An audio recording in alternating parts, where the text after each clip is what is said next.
circle from all that stressed. We trust the guardians, trust the guides, trust the open and what's inside. When the moon is high, it's time to fly. Open your mind, let it all unwind. Let's get disenraged, time to engage. Turn another page, free from your cage. Get disenraged.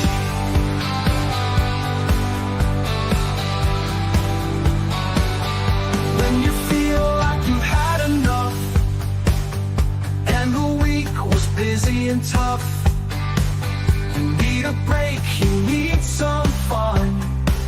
You need to take time from the run. We'll blow your mind, we're just in time. Seek and ye shall find. Time to unwind, let's get disenraged. Time to engage.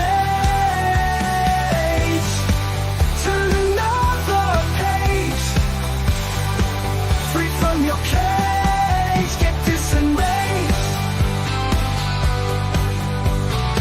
Aliens, ghosts, spirits and shadows, spirituality, ultra reality, the Bible, the pagans, all the conspiracies, tarot, astrology, and alternate history.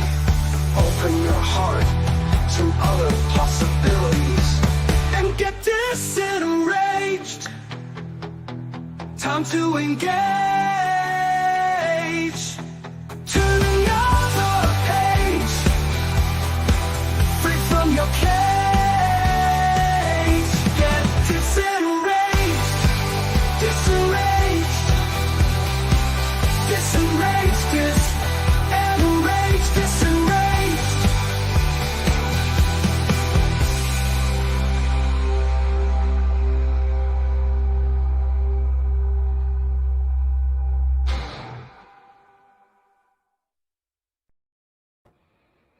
All right. We're here. Hey, Jennifer, guess what I have? What have you have? What have I you got? have my dinner, which is some bacon wrapped scallops that I just made in my air fryer because we are doing a non-chicken day. I've decided to take a break from eating chicken every day of my life and enabling my dog with his chicken habit now. And we are having bacon wrapped scallops tonight that I just made in my air fryer. And it's very exciting because I've just started using the air fryer. I instead think of they're my cool. I chicken. got one for my folks for Christmas, but Mhm. I would like to get one. I love bacon wrapped scallops. That is Yeah. a treat. And I just basically dumped them from the box onto the little tray and put it in the air fryer. And it took a little bit longer than I thought it was going to be, which is why I'm going to be eating it on stream. I thought I was going to eat before this, but that's fine. It's That's okay. fine. Have It's, dinner. it's all experimenting with the air fryer to figure shit out.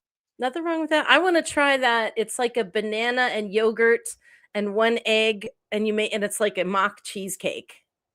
And I've been curious about it. Well, they're reminding me that Murphy's Pool made a song request. I don't remember what the song request is, though. I don't remember what it is. Jennifer, you don't know anything about this. I know vaguely that I was supposed to surprise Jennifer with something and that it was going to be something that she didn't like. How come I always get surprised with shit I don't remember what the song is. I feel really bad. I don't fucking remember what the song. Oh, okay. Yeah, okay. Hang on. How come I don't get the nice surprises? Well, except for the book dedications. Those were nice. Okay. Hang on. Okay, apparently I'm supposed to play a fucking song.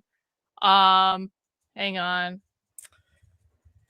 I do vaguely remember Murphy's Pool. Is it like the official? Someone needs to send me the link. Someone needs to send me the link of whatever song Murphy's Pool won. I'm sorry. Murphy's Pool can send me the link. I don't fucking remember, okay? Someone needs to just send me the fucking link of the song I'm supposed to play. But in the meantime, Jennifer, I have a very, very, very important announcement. Oh. It's critically important. And it's so important that I'm finding it on my Twitter right now as people are finding the fucking song link. And no, he didn't. No. This is Murphy's Pool. No, he didn't. I mean, well, you can send me the link, bro. Someone has to send me the fucking link. No, don't do that. Okay, here's breaking news, Jennifer. Here's breaking news. Super important. All right, I'm dialed in. Yep. Philosophy and modern physics suggest time is not only not real and exists. Philosophy and modern physics suggest time is not real and exists only as a projection. Fine. So I'm just saying that philosophy and physics now agree with us, and by us I mean everyone except for you. Everyone but me. I do know that at the subatomic level, the little elements will experience the moment it sparks into existence and the moment it winks out, even it could be millions of years, as one moment. So that's fine. Yeah. Quantum physics, those things aren't conscious and they don't require time as a necessary tool. They are conscious though, because physics is saying that it's not real. Physics is saying that time is not real. Philosophy is also saying the time is not real. Time is not real. Case closed. I'm right, you're wrong. Can we stop arguing about it now? No, because I will continue to bring this up every single week and forever in perpetuity. Especially now that there is scientific proof that, no coping, Jennifer, no coping. But I cope if I need to cope. Do you even understand how fragile everything about me right now is with all this stress and pressure I'm in? Just fuck yourself, bot, for real. Yeah. Don't push me tonight. Is any of this real? Is any of it real? Ugh. Anyway, here's the song Murphy's Pool wanted me to play. The Divinals. Yeah. Why do I feel like it's not though? No, it is. I was supposed to play this as the intro and I forgot because I'm a horrible streamer. Yeah, I know this song. I forgot. Great song. I want you to find me. I forget myself. I want you to remind me. I don't want anybody else. When I think about you, I touch myself. I don't want anybody else. Oh no. Okay, I think that's good enough. With the song. We all know what the song is. It is not from Chris Baker. Murphy, come on. Don't start shit. Stop it. Do not start shit. What a thing to say. How are you, Jennifer? Happy St. Patrick's Day, even though you're not wearing green and thus not celebrating White Pride Day. I totally forgot it was St. Patrick's Day because I'm just not paying attention to that. I know it's here. I think it's like the day of my people. I guess not even celebrating. You're not Irish. I am Irish. Yes, I am. Oh yeah, my mother's side of the family. I am very fucking Irish. I grew up with like fucking Irish music and Irish fucking blessings and Irish dancing and all this bullshit. Well, where do you think my family is full of alcoholics? Where the fuck do you think that came from? Fair. Okay. Yeah. Well, I didn't even, I'm blown. I'm absolutely mentally blown. So we found out that our furnace is on its last legs. And this is the kind of stuff. No, that sucks. Yeah. It's the kind of stuff that breaks deals. And I was just like, oh shit. So we had to get an emergency check from a dude. Thankfully, my realtor is amazing. I love him. He knows everybody. I know a guy, like he knows freaking everybody. So he had a guy come in this morning. We looked at the furnace. We found, and the reason is that they wanted us to check it is they found a lot of carbon monoxide in our house, like to the point of dangerous levels. And what's funny is when the furnace guy read it today, he's like, I didn't find any, but your furnace really isn't running that much because it's a warmer day. So it fluctuates. And that's true for anything. And then he's like, well, you've got an 80% capacity furnace or blah, blah, blah. And so that means we have to find one of those if you want to replace it, but in the state of Colorado, because Colorado sucks, and that's why I'm leaving it, because it's just Colorado and California do not allow anybody to sell these furnaces in the state anywhere. That's But stupid. you can buy them elsewhere, bring them in and install them, and that's fine. But you can't buy them here. How retarded. It is so stupid. So they found one in Wyoming and they put a hold on it. And it's either that or we go to like a 90 or 96% efficiency furnace, but that requires special venting, which we don't have. And you're looking at 14 grand. And I was like, yeah, no. So we were kind of worried this might be a deal breaker. And I was like, will they just take the price of the furnace? Plus, they were wanting, like, this is all the inspection. They want all this other piddly shit that I'm like, this is they're trying to just, how much money can we get? How much money can we get out? That's again what anyone would do, honestly. It's a game you play. And then they want the house professionally cleaned and all this shit. And I'm like, oh my God. Do you know freaking Mary Maids charges up to $500 for a house cleaning? Jesus, it used to only be like 150, and that was only, it's been a while, but still, 500. You gotta be kidding me. Anyway, so we found, of course, my realtor knows somebody who does it, but anyway, we're gonna set all this up, and then they said, no, we really need that furnace to be certified, and we're like, we can't, but we found this, and we told them the story, and we said, you have to do the radon so they can pump inside air back to outside air so that it can become inside air again, because that's dumb, and then the furnace, those two things, they'll drop everything else, and that we agreed on money, which is, we'll just say it's under 10,000, which is really good for closing and credits and stuff, and then full price for the house beyond that. So we're on target to go. We're going to sign everything and wrap it up tomorrow. I've got movers scheduled. I'm going through PackRat, and then I have like the moving company that's going to load the containers and all this stuff, and then we'll be out of here April 3rd. Closing is April 2nd. So, and you know what I figured out? And I was so excited when I figured this out. Our day of closing, April 2nd, is 4/2. 42. Oh, that's kind of cool. Life, the universe, and everything. Yep, there it is. Answer. So I thought that was cool. So we'll be on the road to Florida in about 2 weeks.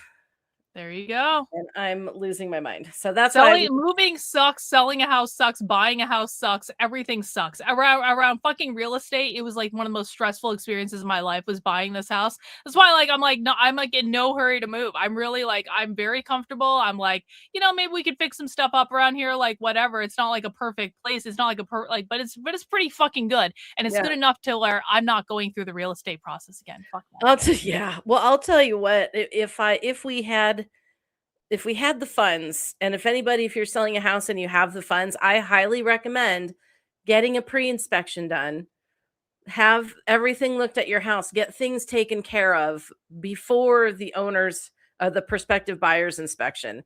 So you don't have any surprises, because they set the closing date when you accept the offer. Yeah. And it's like, that's why I'm calling myself Cannonball Jennifer, because it's, I'm just going.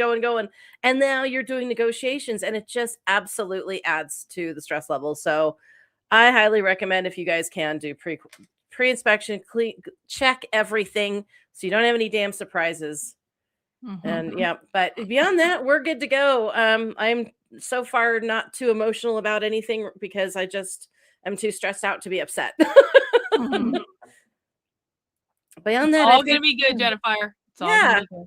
I'm stoked, man. I'm down. Let's go. Let's do this thing. Now all we have to do is find another house. And it'll happen in its own best time. That's exactly what happened with this house. It's like you wanted to sell this house months ago, it just didn't sell, like whatever. And then as soon as you put it back on the market again, it sold like that. Yeah, because it wasn't time yet, and this. I know. I'm not complaining about the process. It doesn't mean I don't get stressed. I can be stressed and still trust the process. But we'll see what is onward and forward for us. I feel like maybe it's that I'm like smoking way too much weed lately, but I feel like I'm just like totally accepting of time, just like not functioning the way I wanted to anymore. I'm just like, what? Whatever. I'm not going to stress myself out over things not happening. I might yell a little bit about it on the internet, but that's just like natural for me. That's not like actual, like might be stress for some people, but it's not for me. It's just like, whatever. It's like, it's not worth it.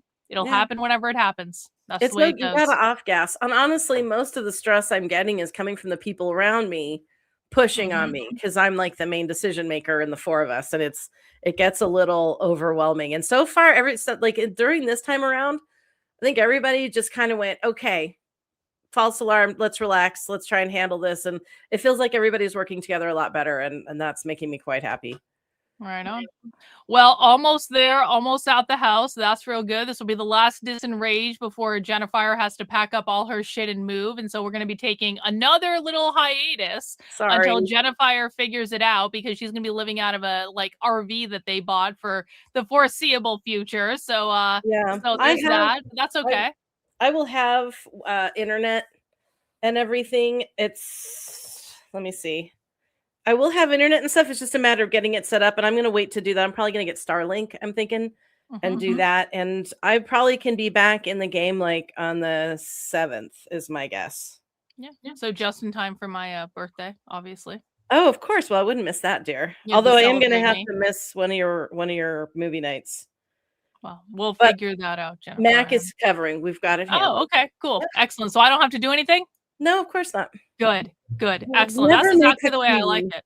Never make the queen lift a finger, darling. I've decided I'm doing a day-long marathon on my birthday, which apparently is a Sunday, of this show from the 80s called America, but with a K, and it's basically about what had happened if the Soviet Union won the Civil War, and America was Soviet and all that, and it aired in the 80s. And so I've got all the episodes on YouTube. I'm like, let's just do a full day marathon of this fucking show, and people can come in and give me super chats for my birthday. I think it's a pretty good idea. I love that idea. Yeah, we're actually going to be traveling, I believe, it's like the third Sunday of April. So we're going to be traveling from Pensacola up to Gatlinburg. So I will be in transit, I think. Anyway, we'll see.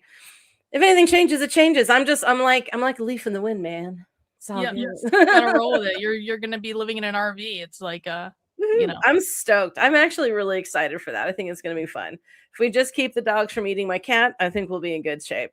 Yeah, that would be what I would worry about. 2 dogs and a cat in an RV. And those are not small dogs. Those are reasonably sized dogs. Yeah. Well, I mean, Phelan and Keena and Shona would not have had a problem together, but these two were not raised around her in the same way they were. So it's going to be interesting.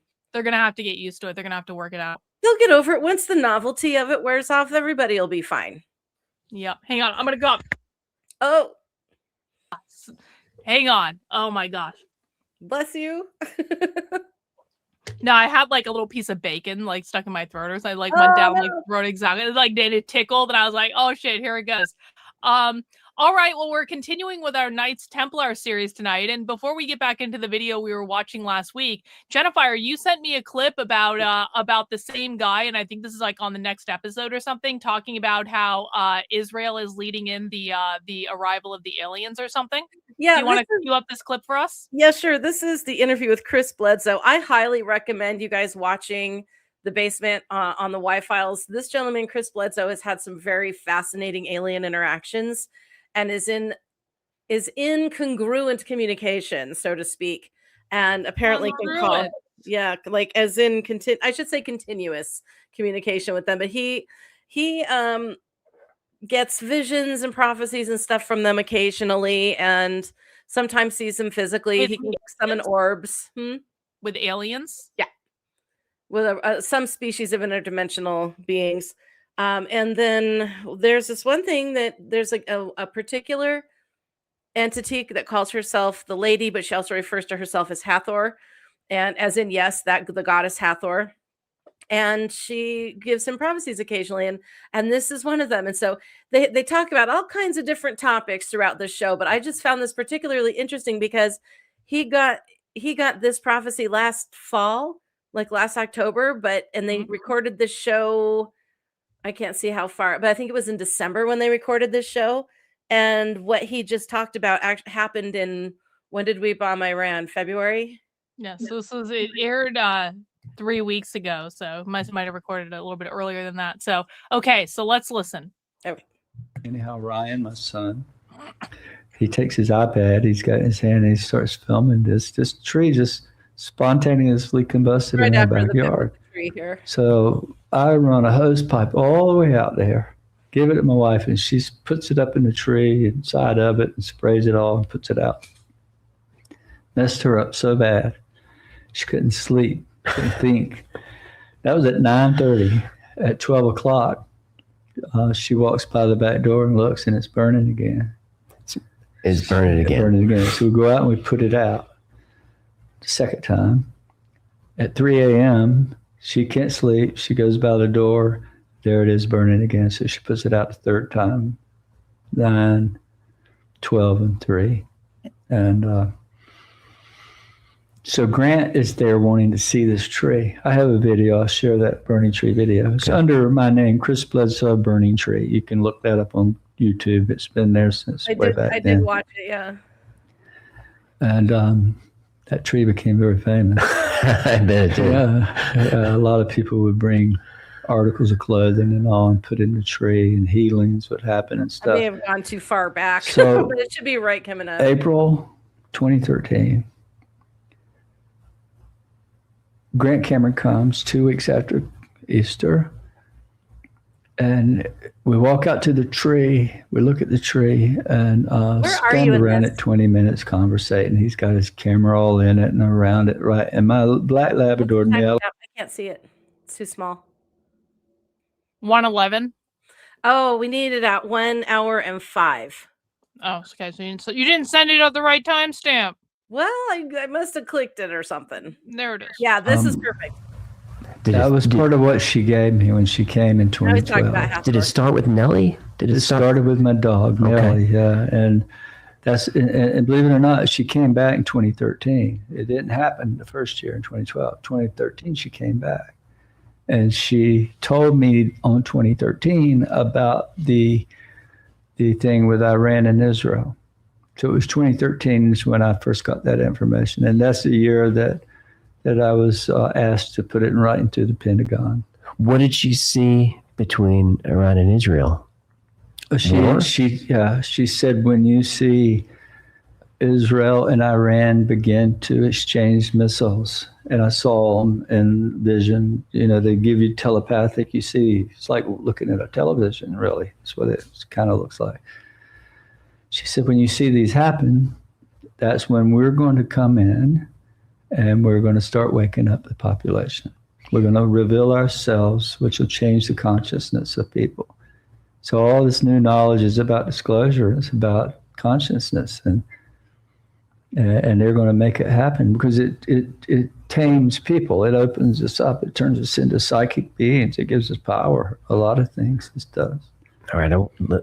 So essentially the idea is the aliens are going to come and reveal themselves because Israel is bombing Iran and they're exchanging missiles. And so now the aliens are like, all right, humans. All right, this is this is fun, but we're here now.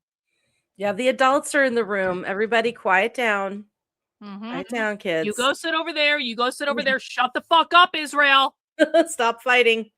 Stop fighting, you guys. I'm separating you. I will turn this planet around. Does it keep going, or is that like the basic? Basically, that's it. Yeah. All right, great. So, you know what? Hey, let's look on the bright side. Israel is ushering in aliens, and that's a good thing, I think. Yeah. Israel is so fucked up in what they're doing. The aliens have no choice but to reveal themselves to put a stop to this shit. They're like, you guys have been fucking around, calling everyone in the world anti-Semitic when it's really you're just being an asshole. And we're going to come and lay down the law now. And you can't do this shit anymore, Israel. Yeah, they're trying to take things over in the Middle East is what it's looking like to me. But anyway, yeah, so that's kind of exciting. We'll see if that happens or not. Every time I hear one of these kinds of prophecies, it's like, oh, this is going to happen, that's going to happen. Nothing ever fucking happens. But it'd be really cool if it was real. I mean, let's see. It'd be great if it was real. Yeah, I'd love it. It would be better than Israel winning and conquering all of us and, destroying everything. That'd be, this would be preferable. Aliens would be preferable. All right. Yep. So we got a prophecy. That's good. Woo-hoo.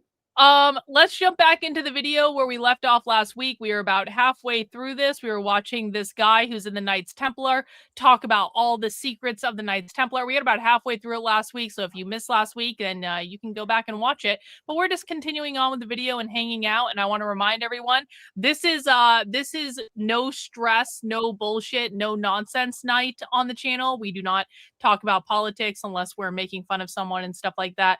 No proselytizing to us. I am not Christian. Jennifer is not Christian. We are not going to become Christian. I'm very sorry. If you've been saved by Jesus, good for you, and we're real happy for you and all that shit, but don't bring that into our stream. We are not, we're no offense, we're not fucking interested. And this is our night to just chill out and watch content that we want to talk about and chat about spirituality and energy and crystals and conspiracy theories and aliens and secrets and those sorts of things. And so everyone just chill out.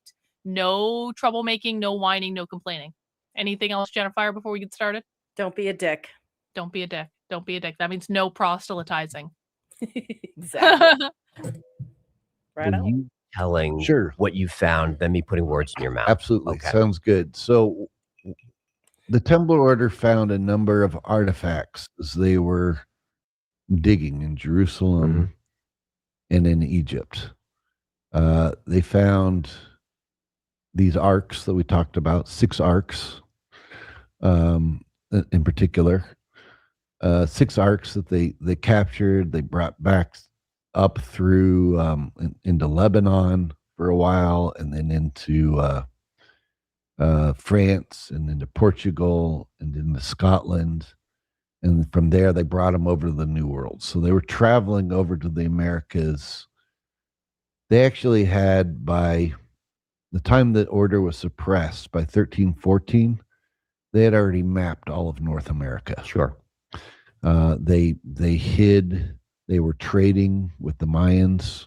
In fact, if you go to Rosslyn Chapel, which was completed by 1420, Yeah, I do want to talk about that. there's a stained glass window that has American corn and aloe cactus depicted on it, Yes. but it also has Mayan pyramids. I did not see those. Yeah, so the Okay. corn is coming out Wow, of these that's crazy. Mayan pyramids, right? Which shouldn't be there, No, they shouldn't. but they're very clearly Mayan pyramids, and it's because the Templars were trading with the Mayans, and that's a whole nother story. When we do a tour down into Mexico, we meet with the Mayans. Still to this day, they still put the equal armed cross of the Templars on their altars. And we still have the same secret grips and everything that we do, but Well, then we have to get back. but that's a whole nother topic. But It is, but we need to sidetrack for that for just a second, because Sure. to support that theory that the Templars were trading with the New World, yeah, can you tell the story about Columbus? oh yeah. So Columbus was he was a freelancer, Bit of a rogue. rogue. He caught wind of the fact that there was land on the other side of the Atlantic. To the day he died, he still thought it was India. He didn't realize it was a different culture, but he figured this out, and then he went and he pulled the daughter of one of the Templar Grand Masters out of a convent, married her to try to get Templar. Oh, I bet he was maps and thrilled about knowledge. that. And then once he was able to get that, he then went to the King of Portugal and said, fund me to go to the New World. There's land across the ocean, and there are sacred artifacts and that were moved there, and I'm going to go get them for you. And of course, the King of Portugal was like, we don't need you, because Portugal was actually founded as a Templar state. Right. And when the Templars were suppressed, they just changed their name and continued to be the seafaring, like Vasco da Gama was a Templar Grand Master, of Portugal, so they were already still exploring all over as Templars. They just changed their name to the Knights of Christ. So Right. they already knew there was land on the other side. So he said, we're not gonna help you, Columbus. So Columbus went to the enemy of Portugal, which was Spain. And he sold Queen Isabella on the idea of, look, not only is there land on the other side, but all these sacred artifacts were brought there, including these arcs and everything else. I'm going to go get them for you. And so she funded them. And this is the real reason why he put the Templar cross on his boats, because he knew that the natives would recognize it when he got there. Because he knew that the Templars were already traveling over there. And friendly. Yeah, they already had friendly relations. So It was very easy for him to go in. Hang on, go ahead. the Templars had been traveling to America and working with Native Americans before, like 100 years before Columbus. And they've found some rune stones and things that prove Europeans were here 100 years before Columbus. And that's not even touching when the Vikings got here. But the Native Americans, this is something I learned from another interview I saw with a different Templar knight. They were actually storing some of their treasure, their artifacts for them and keeping them safe. Because the Templars wanted to establish America as new Atlantis. And so they were slowly moving things here to set that up. And that's basically the reason for the Revolutionary War, was to create a free nation for Templar control. But it's been backfiring over the years. But I would say so. I would say so. Yeah. So is it like in the movie, the Nicolas Cage movie, National Treasure, which is a movie I actually really like, where they were just slowly moving their Templar treasure here over time? Is that basically what it is? Yeah, that's what Oak Island's all about. There was dozens of treasure sites, and most of them, including Oak Island, was emptied out to pay for the Revolutionary War. Mm-hmm. And at least when they the paid their own natives saw war. For the most the part. Templar cross, they were like, "Oh, it's our buddies," but then Columbus went in and started enslaving them and bringing them back, and he was terrible about it. So that's the real story behind Columbus, and it's the reason why Columbus and the Spanish that came over afterwards, originally they were looking for these holy artifacts that the Templars had brought over. They knew the Templars had brought them over. They knew they had associations with the natives. So they had to be somewhere. And then it just turned into a lust for gold, after that. So, but the Spanish clearly had an interest in the supernatural elements by going after the Fountain of Youth and the Lost City of Z. That's exactly right. Yeah, but it was all tied into these kind of Grail legends, that were tied in with these artifacts. And the Templars did. They did bring these artifacts like the arcs. So this kind of goes back into the artifacts. They brought these arcs and other things over to the New World, and they did establish relations with certain tribes who helped to protect and continue to this day to protect and preserve them. So we have a series of vaults that we set up to hide these artifacts in, and some of the other artifacts. Now I have to ask you, where are the vaults?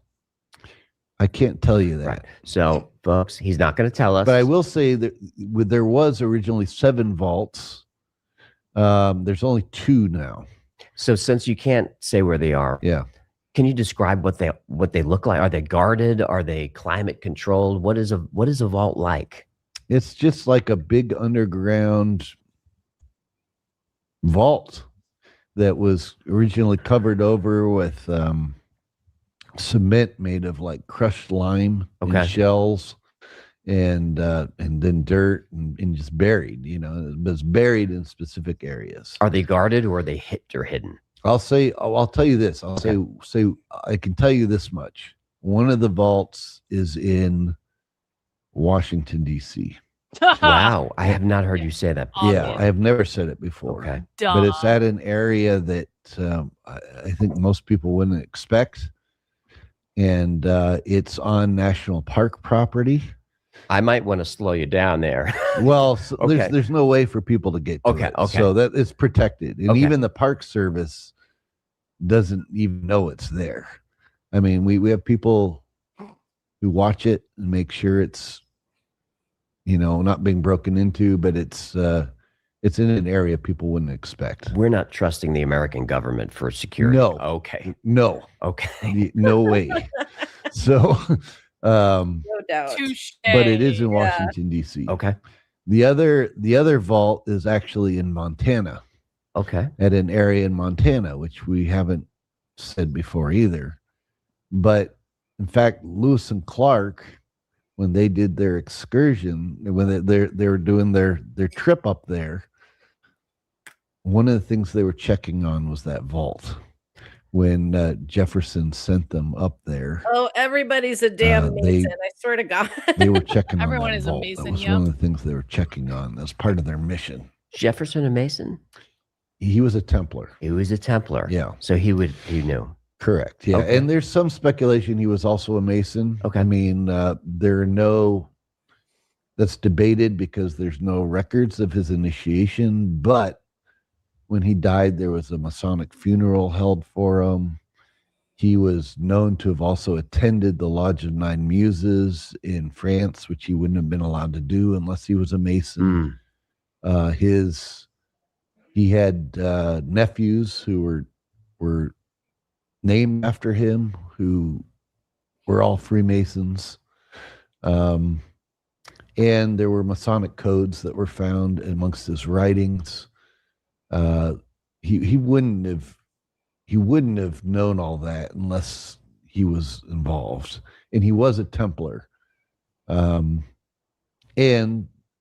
course, when Lewis and Clark were sent, they were Masons, and they were trading aprons with some of the tribes. Why would that be? It's because those connections were already established centuries before. In fact, anytime you encounter a tribe that uses the red equal arm cross or the cross of Lorraine, which is archaeologists say, oh, it was their way of depicting a firefly, or not a dragonfly. Well, no, it wasn't. It was actually a cross of Lorraine because it was a Templar symbol. Sure. So these were all tribes that had established connections with the Templars already. And so anyhow, one of these tribes continues to protect one of the vaults up in Montana. So those connections are still there. But at one point in time, there used to be 7 vaults, one of which was actually on Oak Island. And that's what the whole Oak Island mystery is. Sure. But we cleared that out in 1760. What is Oak Island? Oak Island is a little island in Nova Scotia, I want to say. I could be wrong. Correct me in the chat. And it's where these 2 brothers, the Laguna brothers, they were researching a mystery of lost treasure on this particular island, and they became obsessed with it. So over the last, God, how long have they been up there? 6, 7 some odd years. It's on the History Channel, The Curse of Oak Island, and there's like a prophecy that 7 men have to die. I'm probably screwing all of this up. It's been a while. My husband loves the show. He watches it every week. But like so many men, like 7 men have to die before the treasure is revealed. 6 have already died. Look, because people keep dying in mudslides, and every time they dig down and find something, the water fills it up, and Yeah, I know about this now. I heard about this. Yep. Yeah, so they're looking for all kinds. They find coins and buttons and stuff, and they keep finding wood, but they're trying to uncover, and they think it's Templar treasure. And they've even gone all over Europe, like trying to, is this coin, and getting validation. And the research is excellent, but you'll see what he says about it. 55. And this is going to be a bummer for people who watch the show, but we our records say we cleared that out in 1765 in preparation for the American Revolutionary War. Because we already knew that we were going to have to do that war to establish the United States as a free state, and from England, pocket find where these freedoms could be perpetuated.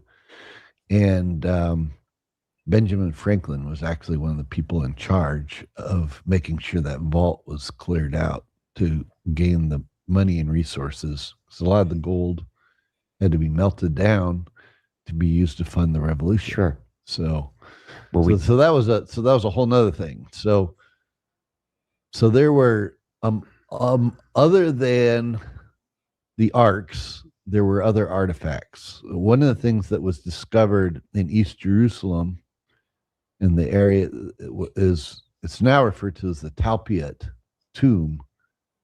There was a tomb in East Jerusalem that was discovered that had ossuaries in it. And these ossuaries contained the bones of Jesus, Mary Magdalene, John the Baptist, and their children. And I say their children because it was according to our records, Templar records, Mary Magdalene was married to John the Baptist prior to Jesus. And they had children. And when John the Baptist died, he was killed, Jesus then took on the responsibilities of John the Baptist. Because John was the earlier Messiah. Right, exactly. And Mary was the financier. She was a very rich woman. In fact, her name, Magdalene, comes from Magdal, which meant tower. Certainly And not the prostitute in the Bible story. Of this tower. She had a lot of wealth. And so she was funding John the Baptist, and he was meant to be the original Messiah figure. And then when he was killed, Jesus took on that role. I want to ask you about that. I want to set this up just for those listening, because it's an extraordinary claim.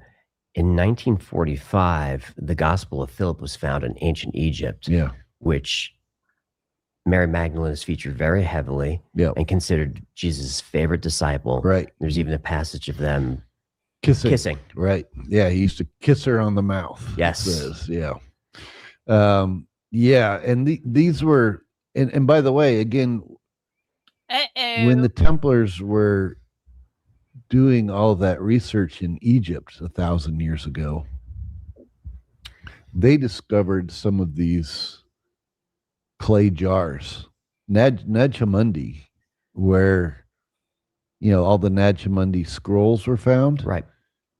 That's about 5 minutes from the Valley of the Kings. It's right next to it. People don't realize it is right there. I didn't know that. And so all of that research that the Templars were doing in Luxor, which is just right outside of the Valley of the Kings, and then they were going into these tombs in the Valley of the Kings. They were going into that whole area of Nag Hammadi, and they found some of these texts, which is also part of what they brought over to the New World, and it supported their Gnostic belief system that the Templars were secretly practicing at the time.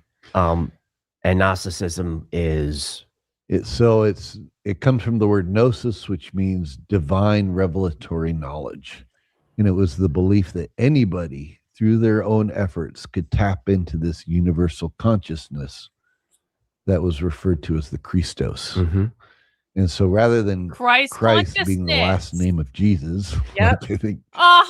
Okay, I need to listen to this again. I need to use this to argue with Amalek at some point about whether or not Christ consciousness is a real thing. And he's going to argue, well, Karlyn, Jesus Christ didn't exist. And I'm going to say, oh, yeah, well, buddy. Certainly. And Gnosticism is... I shouldn't have done him in that point. I did him dirty there, it comes from the word gnosis, which means divine revelatory knowledge. And it was the belief that anybody through their own efforts could tap into this universal consciousness that was referred to as the Christos. So literally the Christ consciousness is just the universal consciousness. Yeah, it's the divine consciousness. Yeah. I knew it was a thing because I've done Christ consciousness meditations like many times before. Like I've felt it like on more than one occasion. I knew it was a thing. I just didn't know exactly how to explain it. It's not necessarily relevant, like relative to like Jesus Christ as a person. It's more about the universal energy that we can all tap into. Yeah, and I think it's like one of like the higher. It's like the highest of the high kind of. And a Christ consciousness will inhabit physical bodies to take on the role of mentor, healer, leader, that kind of thing. But we can all access the divinity. It's like, saying the divine, Mhm. So The yeah, Christos. So was Christ named after that? it's like a title. It's Jesus the Christ, not Jesus Christ. His last name was Smith or whatever. Oh, Yeah. so it's like the man that embodied the Christos. Yes.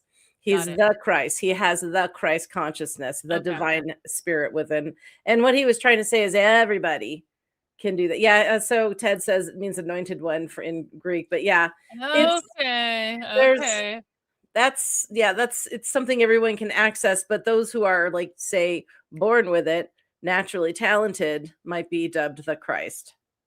Okay, so now I know how to rebut any dumb Pisces that has ever argued with me on this point, or also or Amalek, who has also argued with me on this point. So okay, I understand now. Yeah. Excellent. It's not a last name. Yes, Jesus Smith. I said it, Bot. You heard it here first. So rather than Christ being the last name of Jesus, like I think many Aha. people think Jesus Christ is like his last name.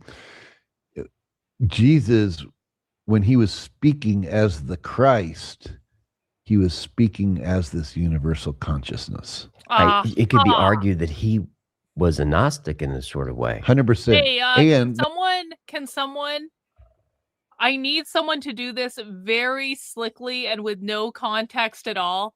Can someone just tweet at Amalek and say, Karlyn told you so, she was right? And don't say anything beyond that. Just say something to just tag him on Twitter and tweet at him, be like, hey, Amalek, Karlyn told you so, she was right. And let's just watch what happens. Don't say anything else, no context, answer no questions. If he wants to find out, he can come to the stream and ask. Shenanigans. Mhm. not only that, but according to our Templar belief, Mary Magdalene was quite possibly a priestess of the Isis tradition of Egypt. Not Muslim. And Mary Magdalene represented what was known as Isis, the Sophia. the goddess. Yeah, which was right. the goddess of wisdom. Muslims aren't even around yet. And according to the early Gnostic tradition, Sophia was the bride of the Christ. Just like Mary Magdalene was the bride of Jesus. So Jesus represented the Christos. Mary Magdalene. Go ahead. Remember when we were doing the bit of a deep dive into the Jewish spirituality, and Amalek was with us, and he had said that it's like Yeshua was actually not Yahweh was actually like the god of the peasants or whatever, but there was also a goddess, Asherah, I think her name was. I could be wrong on that. Just trying to remember. My brain's not so good right now, but so Asherah also means wisdom, which is Sophia, which is also Mary. So the bride of the god and goddess of the ancient Jews literally is now being reflected in this Jesus and Mary Magdalene. It's like the same. I don't know if anyone else is finding the parallel that I'm finding, but to me, it's there. Han says Amalek is going to show up with 35 primary sources to argue with me. I dearly hope he does. I dearly hope that's exactly what happens. I think if I had to deal with Amalek tonight, I would literally short circuit. I don't think I could handle it. We were going to tell him to settle down and relax. And the Sophia, and their story was really the story of the spiritual journey of every person who incarnates on this planet, who is a soul, who incarnates into matter, who gets lost in it, eventually works their way out of it. They come to marry or unite with the universal consciousness, and that's where the escape is from this prison planet. Sure. Right. Or we're here to learn, have experiences, and bring it back to the Christos. Exactly. Yep. So that's Gnosticism in a real nutshell. I mean, there was a belief, the Gnostics believed that this planet is a prison planet until you wake up. How do you and then know once he's you wake not? up, okay. How do you know he's not gay? Choose to incarnate back here to help wake other people up, to help other people escape the cave, from the Plato Right. metaphor. Or you could choose to just continue to reincarnate to have experiences, or you could also choose to not reincarnate anymore and to exist in a different realm of light. Oh wow, we That's choose beyond when to this reincarnate. dimension. Oh wow, Well, who we knew have got that? about 10 minutes left for the next I feel break, like I and I got in want to get trouble for into saying that on the Gnosticism, internet one time. alchemy, and all of that, Emerald Tablet. Yeah. But let's finish up with the bones. Where'd Yeah. you find them? How do we know? So the Templar Order, they've discovered honestly, this Karlyn, tomb. What? You could say chocolate bunnies are delicious and you would be accused of racism. No, I mean that's actually the truth. It's Yeah. like whatever I say, the opposite of that thing has to be true, and someone's gonna get angry about it. Like it's kind of like like apparently like yesterday, Owen Schroyer tweeted about the weather, and he was like, "It was hot earlier in the day, and now it is cold." And he just tweeted like how warm it was and how cold it was, and some fucking retard MAGA influencer got all pissed off at him just for tweeting the fucking weather. It's like at this point, do you people even like hear yourselves? Honestly, like it's like you have lost the plot, you retards. Get a life, please. Like you're getting mad about the weather. They get mad about they're so like I love posting pictures of my bags because they get so fucking pissed off every time I post a picture of a no, a purse, run! Ah! Like, how dare you? And then they got pissed off because one day, Jennifer, check this out. One day I wore one of my Gucci bags to Target because I was going to buy a kitchen appliance, and Target's a pretty good place to buy kitchen appliances because they're cheap. And then I took a picture of myself in the mirror at the Target with the bag, and then it was, how dare you bring that bag to a Target? Why aren't you going to a more expensive store? I was like, what the fuck are you talking about? It's a bag. Like this is I'm like, do you really have nothing else? Yeah, that bag is obviously fake because you're in a Target. It's like, oh, you shop at Target, therefore you have no money? yeah, is that what they're apparently. okay? Target is Target for a reason. It's Yeah. more expensive than Walmart. At least you were in like the dollar store with it. I would have brought it into a fucking dollar store. Who cares? I bring it into You're a fucking TJ purse. Maxx all the time. I get all sorts of shit in TJ. I get all my sweatpants in TJ Maxx. Like it's just like, do you know, retards, how I have the money to go onto the resale market and spend a couple $100 on a luxury bag? Because I shop at fucking Target and Just shows you TJ Maxx and don't the know how market money works. basket. It's like I can go get a $5 rotisserie chicken at the market basket and eat all day on it. It's like better than ramen. Yeah, for real. Like, no, if you have a bag, you're not allowed to go in certain stores. It's like, what the fuck are you talking about? Well, this is from the people who don't understand how money works and how to save it. And you save it by not spending all of it. You don't just make money to spend the money.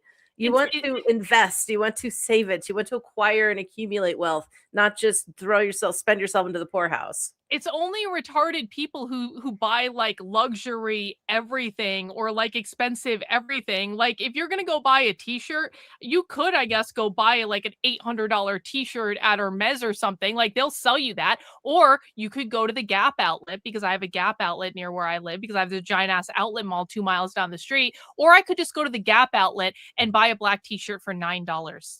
Like it's just like, it's like, really? Like people are insane though, honestly. Oh yeah. Anyway, Clear back during the Crusades, that was what's known as the Talpiot tomb, and they removed all the bones from these ossuaries, and they took them. They again same routes. They brought them into to Paris and to Scotland, and then eventually over into the New World, and they put them in these vaults. And then back in the 1980s, this tomb was rediscovered. But nachos are not keto. No. So you can't have nachos, but what you can have is pork rinds because pork rinds are keto. Or you can make your own chips by blending cottage cheese and putting it in a fryer or something like that. Or actually, do I still have them here? Shit. I don't. I thought I still have my chips here. Or you could get they make chips out of Parmesan cheese And it's just Ooh, like yeah, it's literally those just are like so fried good. Parmesan cheese, and that you can do those too with Yeah. like a cheese chip with nacho cheese on top of it. That would be pretty fucking amazing. That's actually really. I might try making that tomorrow. Like not like nachos on Parmesan cheese chips. Like with like do some like taco meat and some Yeah. nacho cheese and some pico and some like you can have all sorts of shit on those. That'd be good. If they're That'd be strong nice. enough to handle it, but yeah. Yeah. Deets, thanks so much for the super chat. Taking any song requests for St. Patrick's Day at the end of the live stream, Irish theme or artist, $20 a song, 2 to 3 minutes more. I don't know about that.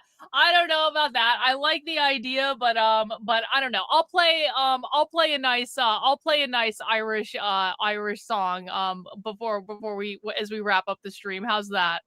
Is that good? I don't know what it'll be, but I'll do something. I can make my own chips out of cheese. I could do that. I could do cheese on parchment paper, stick it in the air fryer. Yep. Make my own chips that way.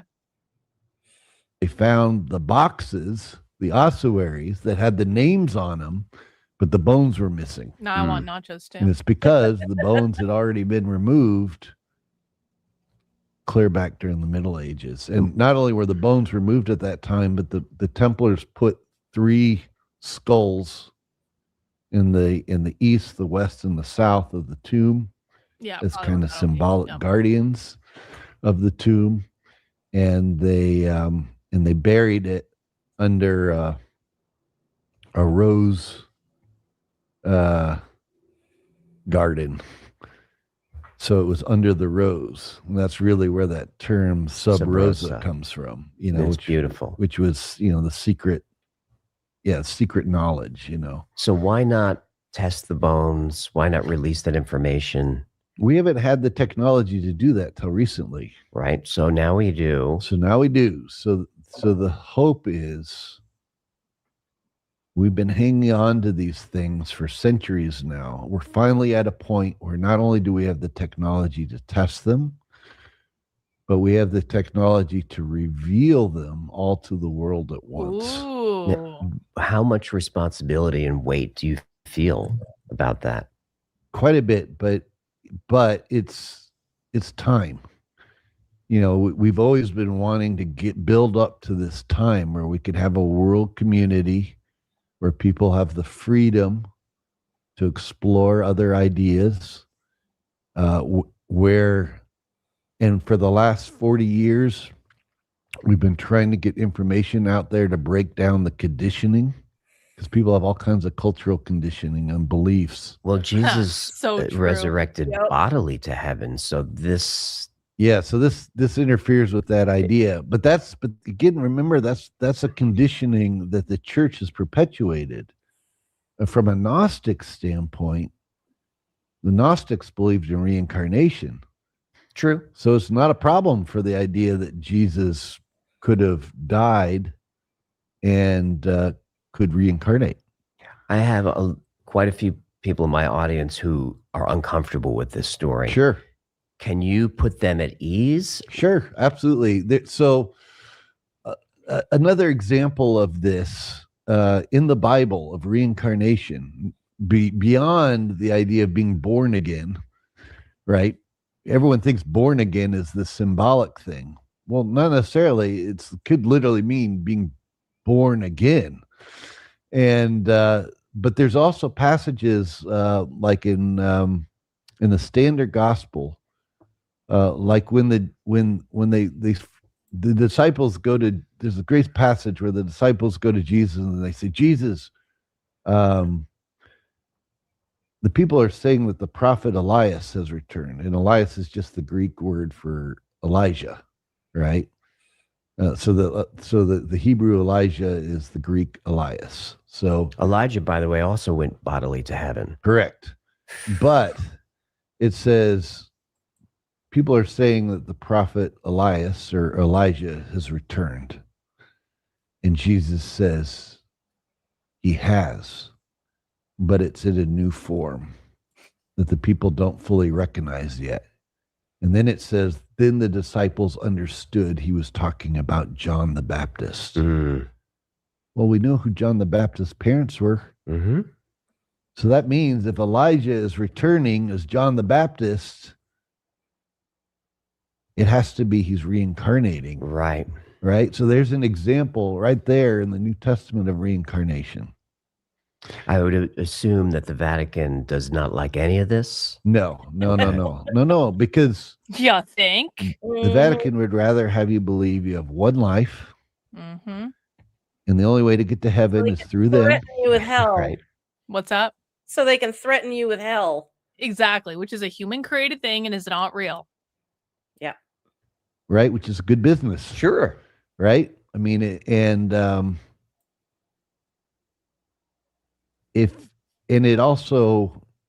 they'll also have you believe that it doesn't matter what sins you commit, but if you believe in Jesus, you do the crime, Jesus will do the time. That's Right. right. So you can still get to heaven. Whereas the Gnostics said, no, you are personally responsible for your own salvation, and your salvation comes from awakening. And that part of that awakening is to your own personal responsibility. So you do the crime, you do the penance to make up for the crime. Last question. I'm going to put you on the spot a little bit. Yeah. From what I understand, to be a Mason in your 32nd degree, Correct. to be initiated, you need to believe in a higher power. Correct. Do you? Absolutely. 100%. I believe in God or source or Allah or The whatever you universe, want to call it. The great source. The great source, the origin. And from a Gnostic, I consider myself a Gnostic. We believe that the supreme God comes from a realm of light that is beyond this matter. Mm-hmm. But there's a seed of that light within everybody. Yep. And part of what Jesus came back to do was he was a great exemplar. He wasn't coming as a savior. He was coming to give the example of how to live and how to bring that light outside of ourselves so that we can, and that, by the way, that light is within everybody of all faiths, of all religions. And all religions were started through a Gnostic experience, a revelation. Certainly. And so then that person became the prophet that started those religions, but that they're all telling the same story and they're all pointing to the same source, and we are all connected by that light. And this is why the Templars believed in freedoms come from God, and they come from that source. And that this is why they also believed in democracy. Sure. Right? Because it's inherently within us. And so we all have that right to have a say. So when Jesus was performing miracles. Yeah. And he said, "Verily, verily, I say unto you, these miracles you see me perform, ye shall do also, and those even greater than these." He was being an exemplar for it, and that we can all all do have what that Jesus potential within us. Yeah. We all have the potential. I'll let you know as soon as I walk on water. But I really want to change water to wine. Yeah, that would be pretty great, actually. That's what I want to do. Turn real like oregano into pot. I mean, like we could make this work for today's, for the 21st century. So I agree. To awaken to this higher consciousness. And that would be sort of my message to anyone who's Christo. uncomfortable with this is Jesus, I think, gave us a great gift with what he's passed down. Yeah. And with the Templars continuing that message. Let's take one last break and then gotta talk about Atlantis. I'm so excited. Yeah, let's talk about Atlantis. Yay! Been following audience when I believe them. This is a storytelling podcast. I love this story. And one of my favorite stories of all is Atlantis, Anunnaki, and all of that. So yeah, watching you contribute with Randall Carlson has been very exciting. Randall's great. So Atlantis, what's your take on it? Yeah, so definitely from a Templar perspective, we believe that the Templar story is, look, Atlantis was this advanced civilization. It was a worldwide network. There's some debate about where that center of activity was. Randall certainly believes it was in the Azores. For a long time, the Templar order believed it was in the Azores. In fact, that's the whole reason why Portugal is in control of the Azores, Mm-hmm. right? Because Portugal, again, was founded as a Templar state initially. Sure. And so that was all part of that. I think some of Plato's writings lines up with that. It does. And Randall does a great job of showing all that. But, when it collapsed, we believe it was right when Plato said it was, which was 9,000 years before him, which was right at the Younger Dryas Cataclysm. Sure. We know that the ice shelves, there's 3 miles of ice that went from the North Pole all the way down to Chicago in North America. You also found this in Europe, and it all melted rapidly. You believe in the impact theory? Yeah, Okay. I do. I think so. There's 2 theories out there. One is that it was solar flare. Robert Schoch suggests that. The other is that it was more of a comet fragments that broke up and hit the ice sheets. Graham Hancock certainly pushes that one. I'm torn, but it could be both. Yeah, it could be both. I used to work for the space labs up in Boulder, Colorado, and we created a satellite that was called the Advanced Composition Explorer satellite, or the ACE satellite, and it still exists. It is it sits at what's known as the L1 point, between where the gravity of the Earth and the gravity of the sun is equal. So it just sits there in space and it looks at the sun 24/7. Right. Lagrange points? Yeah, and what it's looking for is solar flares, so that we have an early warning detection system. Those terrify me. Right, because in all probability, we may have another, there was a Carrington event back in the 1800s. Yep. And it just fried there was a solar flare, it fried all the telegraph cables. Sure. Set them on fire, electrocuted operators. But that was pretty much the extent of it. Right. I mean, there wasn't an infrastructure based on electricity back then. If that same event were to happen today, the government estimates that within 2 months, 80% of the population will be dead. No question. Because everything we depend on. I mean, you're not going to be able to use your computers, your phones, your cars, everything, pumps that pump water and sewage, those will stop working. It'll be a mess, right? And it will happen at some point. Sure. What we found, though, also when I was working there at the space labs, is when we enter into areas where there's more cosmic debris that's hitting the Earth, that same debris is going into the sun, which is also fueling more solar flares. Right. So it could be both.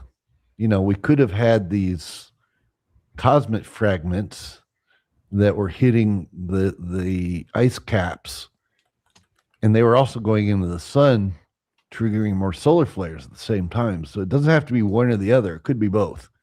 But what we do know is, regardless of what was triggering it the most at the Younger Dryas, it was melting the ice caps rapidly. Sea levels rose 300 feet. This is the reason why, for example, this is what formed the Great Lakes in the United States. It's what the separation of like England from the rest of Europe, for example, that English Channel, that's when that was formed. Oh, You can look at the bottom of the English Channel this day. There's still the foundations of houses down there, because that was all above water. I didn't know that. Oh yeah. Okay. So it's all, it just caused mass flooding, mass cataclysm. And if there was a civilization as advanced as we are today, there's nothing of it that would have survived. If the same thing were to happen today, there's nothing we've created that would have survived 10,000 years from now. So, So from a Templar perspective, what happened was the cataclysm occurred in stages, and we'll just call them the Atlanteans. They sent out pockets of survival into certain places where they tried to bring their technology and their knowledge Did they where know? it could be preserved. Did they know that this was coming? They knew it was coming on some Okay. level, and they couldn't stop it. Right. And according to Plato, they were greedy and whatever else, and so their selfishness and their narcissism led to them, fighting with each other to not be able to develop what they needed to do to survive it anyways. But he might have added that. He may have added that as it's a political moral statement. thing, Yeah. of course. So because there's always a moral story, but under it is also hidden deeper truths. You find that in the story of Noah too. To give an example, in the story of Noah, the earth is obsessed with its physical senses. Along comes a flood, right? And then Noah lets birds go into the air to test if there's land somewhere. Eventually, after 40 days and 40 nights, he lands on Mount Ararat, and he makes a burnt sacrifice to God. Well, these stages correspond to alchemical stages of earth is associated with physical association. Water was associated with emotions and was kind of the next stage of alchemical work, was associated with digestion. Air was the next stage. Noah lets birds go into the air. And then fire was the last stage, and calcination. And Mount and Ararat is a That is what Sanskrit this is word all that means about, illuminated one. Yep. Right? You want to explain that, Jennifer? Pentacles are all about the 4 elements plus spirit. So earth, air, fire, water, and spirit. It is not a sign of Satan. Everybody calm fuck down. It's not a sign of the devil. It Christians is had to say that to prevent people from accessing energy. Exactly. It is an alchemical, and it's basically everything that creates life, and it is represented within us as well. And that's it's really all it is. fucked up if you think, because now I'm thinking about, like, okay, so Christians taught people that was bad because they didn't want people accessing that. But let's think about like why they did that. If Christianity is really a Jewish created religion to control people who are not Jewish, the Jews have access to all this magic. But that's what Kabbalah is. They're doing this mysticism shit all the time. The Jews understand this shit. They don't want anyone else to have access to it. So they create Christianity as a religion to deter people from accessing all this stuff and teaching them that in order to achieve salvation, you can't do any of the things that they themselves are doing. I mean, sorry, I think I got a stroke. That's that. If I think Blake was here, he would understand what I just said. I know what you're saying, because I've heard that from him and you before, and you know what? Whether the Christians are created by Jews, I can't speak to that. It certainly could be. It's no crazier than any other idea. But I would also say that any leadership is always trying to keep things from people. So even the Catholic Church, they know this. They know all this shit too. They're keeping it from the masses. Why do you think the Vatican has sealed up? You can't go into that basement. You can't find all that knowledge that they have. They're keeping it from the people too. I think all the big temples probably have really big secrets from any religion, but that could be it's anybody in control and power wants to keep that control and power for themselves, and they have to keep the people dumb, scared, and fighting. And if you can do that, you will always have control. But that's why I like to be an omniist and a pagan, is because I have my own control. I can take my control back, and nobody gets to scare me with hell or anything like that. Yeah. No organized religion. Mm-hmm. So, And so contained within this story of this cataclysm was actually this secret science, you Right. know, of awakening. And so that's what these ancient myths used to do. They used to incorporate both sacred knowledge and history, but in a story, that could be any child could, enjoy, So, but because there were all these myths, these same flood myths all over the world. I mean, the Templars figured that out pretty quick. So they figured out there must be something to this. And so the Templar Order, according to the secret tradition, the Templar Order was secretly founded to go regain the technologies and any lost knowledge that was being preserved from this pre-Diluvian civilization. Did they find any? They did. They found the arks, they found manuscripts, and they found secret knowledge. And more importantly, they found that the initiation rites that they were passing on, which involved, amongst other things, a symbolic death or killing of a candidate and raising them back from the dead, which represented not only the person dying to their old self and waking up to their new self, but it also represented that civilization that had collapsed. That's what and baptism then needed is. to be raised again. Hang on, you want to say more about that? Yeah, so like when you get baptized, I've never been baptized, but if you practice full immersion, which the church that I used to go to did, they had a big water trough and you would have to fully submerge. People would baptize people in rivers or, whatever. It's literally symbolic drowning. Like That's not fucked up.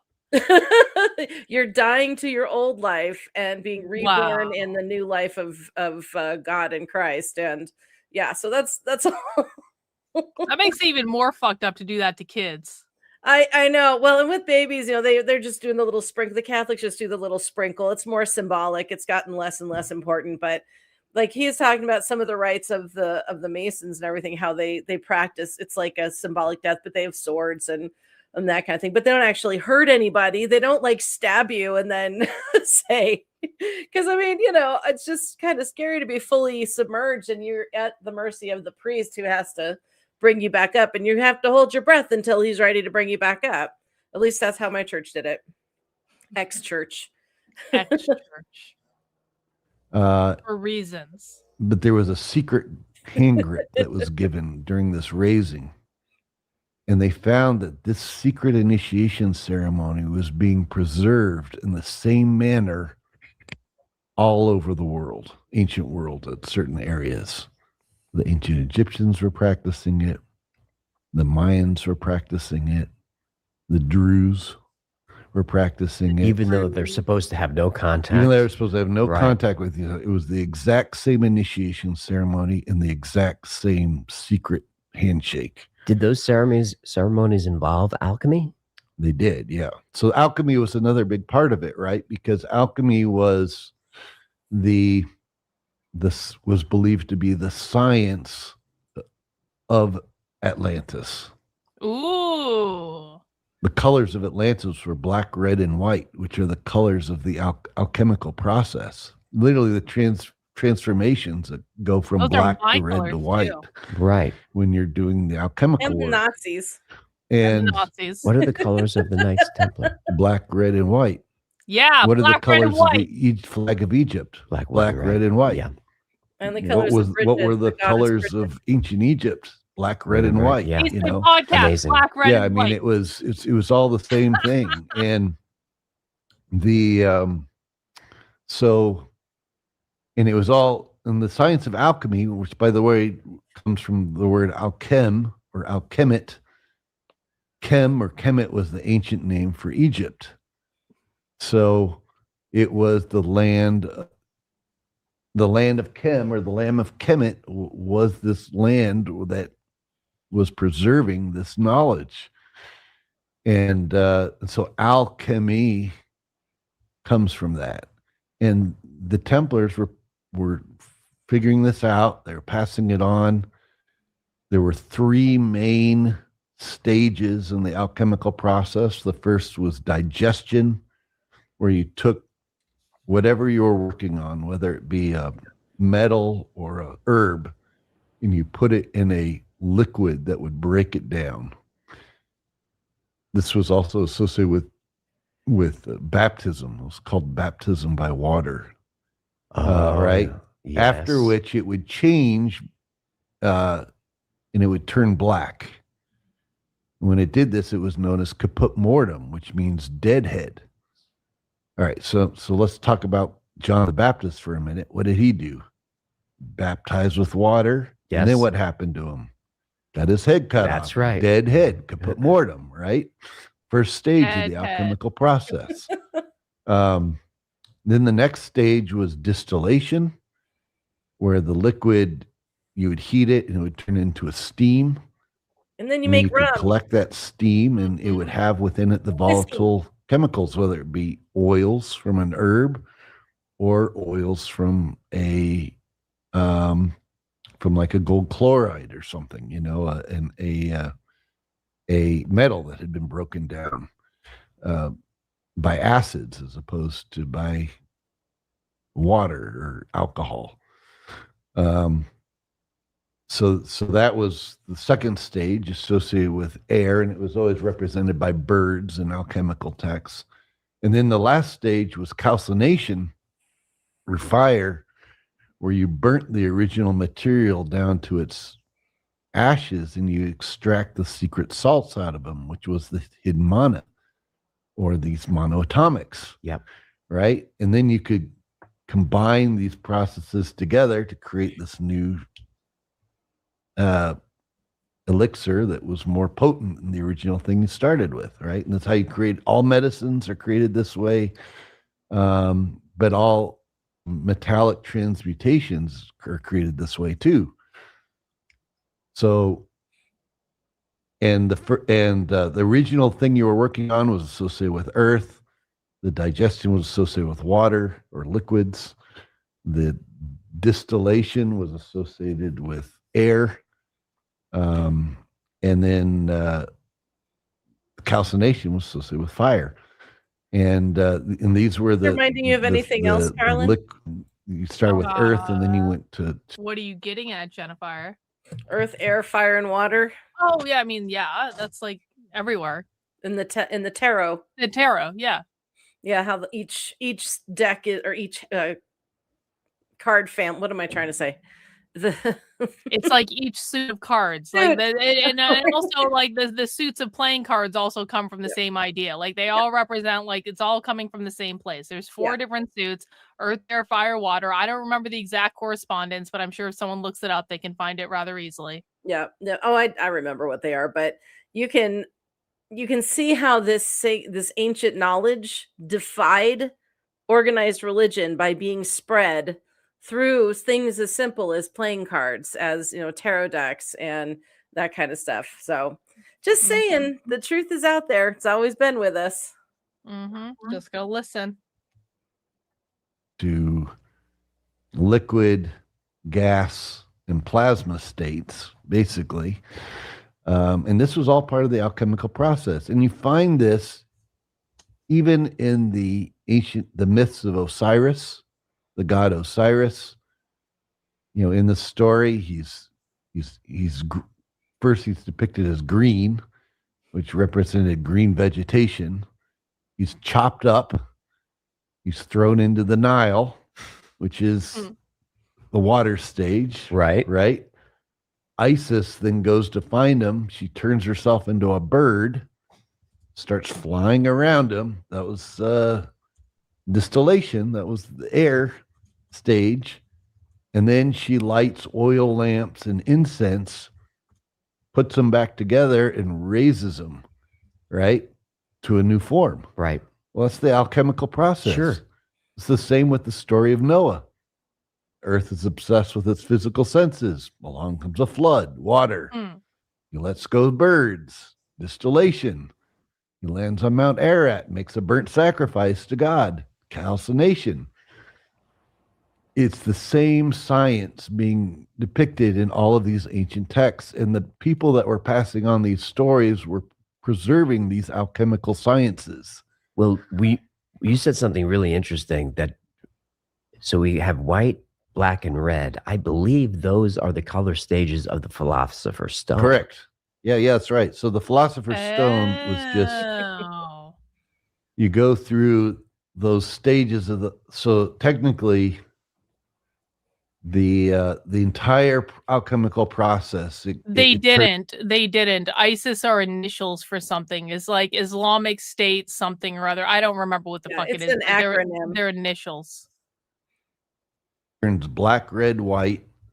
Oh, and but then you black, know, red, white Oh, hang on. again, and then black. Go ahead. we have a metaphysical bookstore here that I worked at briefly for a few months, called Isis, after the goddess, and they even had her with her wings as their logo, and it was called Isis Metaphysical Books, and it was an awesome store. It was such a great store. It had everything you would need and lots of really great books. That's how I kind of got into my studies and stuff for my path. And when ISIS started, the terrorist group started making rumbles over in the Middle East, people started vandalizing the store because people are stupid. Oh But my they God. Fucking ruined- conservatives, man. I swear to God.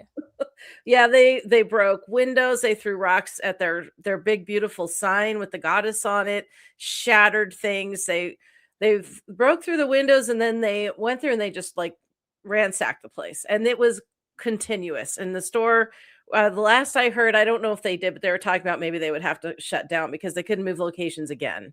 They just moved locations. Wow. Yeah, it was just fucking stupid. Just people make me so angry. Like, really, literally, we have the whole internet at our fingertips in these or in a computer, and you couldn't go look up what ISIS is and the fact that this is a metaphysical bookstore with an Egyptian goddess on it. Like, you can't even just look at the Egyptian goddess and go, well, maybe that's not.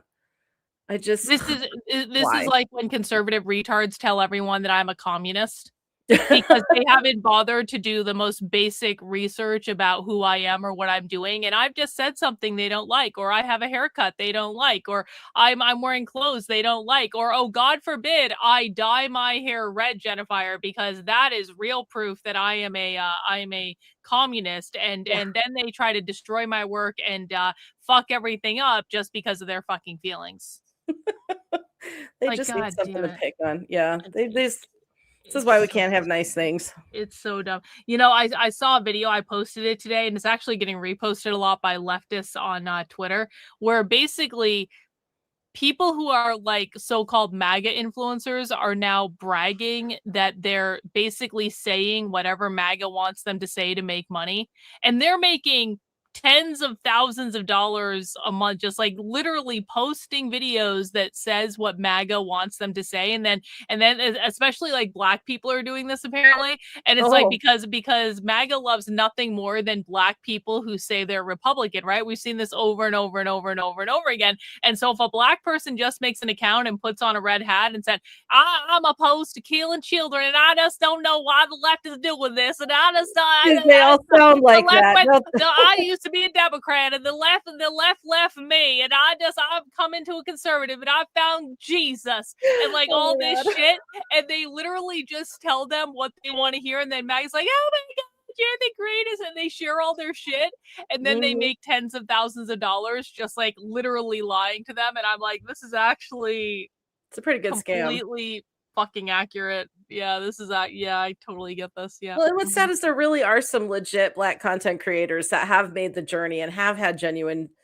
change and things to say. And so it's like, it's just everything is so, the waters are just so unclear right now. It's hard to tell who's genuine, who's not. That's why I stay off TikTok and X and all that stuff. Doug in Exile had shown you twice and then called you a commie paid by Soros. Nice. That's nice of him. That's nice. Obviously, Doug in Exile is a massive fucking retard. I feel like I vaguely remember his name. I don't remember who the fuck he is or what he's doing. I honestly don't really care. Yeah, I wish you know what? Maybe I should just start getting paid by Soros. Honestly, maybe I should approach Soros with a fucking plan, because if I'm going to get accused by conservatives all day, every day of being paid by Soros, then why the fuck aren't I being paid by Soros? Like, Spell out. why don't I actually do the thing that you're accusing me of doing? Just sell out. Well, obviously, Yeah. if you can afford Gucci bags and freaking Fabergé sunglasses, yeah. you must have Soros money backing. Yeah. Yeah, I got fucking Soros money. I got Soros money to spend on whatnot. Because that's where all the rich people spend their fucking money is in used bag auctions on whatnot. Based. Red, white a Yeah, third time, yeah. and then you basically you've Oh, purified and by it. the way, P.S. All of the fucking retard conservatives who are complaining about me having luxury purses, they have boats that have been wrapped with Trump, like imagery and stuff like that. They've got thousands of dollars worth of fishing equipment. They have thousands of dollars worth of golf clubs and golf club memberships and run around playing golf every fucking weekend. They have, how many guns do they have in their basement and how many more are they gonna buy? It's like you want to give me shit for spending a couple $100 on a fucking purse? Can we talk about your boat wrapped in a fucking Trump image? Please, I don't have a fucking boat. Yeah. These different ways and extracted what you needed at each stage to create this philosopher stuff. Sure. That was the idea behind it. And before people roll your eyes, Isaac Newton spent most of his time pursuing this. 85% of everything Newton wrote on had to do with alchemy. Yeah. It was just the 15% was on gravity or whatever. but even that was tied into alchemy. He was noticing that there were under the when he zoomed down on the elements and metals, he found that there was these secret forces that were acting, which we now recognize as like covalent bonds and stuff that were forming between things. But there were these secret forces that were that he could see under the microscope. And he also saw those same secret forces happening between the planets above. So he rationalized, according to the Emerald Tablet, as above, so below, that there was a force that was happening both on the upper and on the lower. Sure. And he was trying to understand what that force was, and so that's how he developed gravity. But wasn't he working off a translation of the Emerald Tablet? Yeah. In fact, he had his own translation of it. He has it in my book, Alchemical Keys to Masonic Ritual. I actually have Isaac Newton's translation of the Emerald Tablet. No shit. I'd love to read that. It's also in my book, Novo Clavis Esoterica. We'll put all that stuff up. But it's that's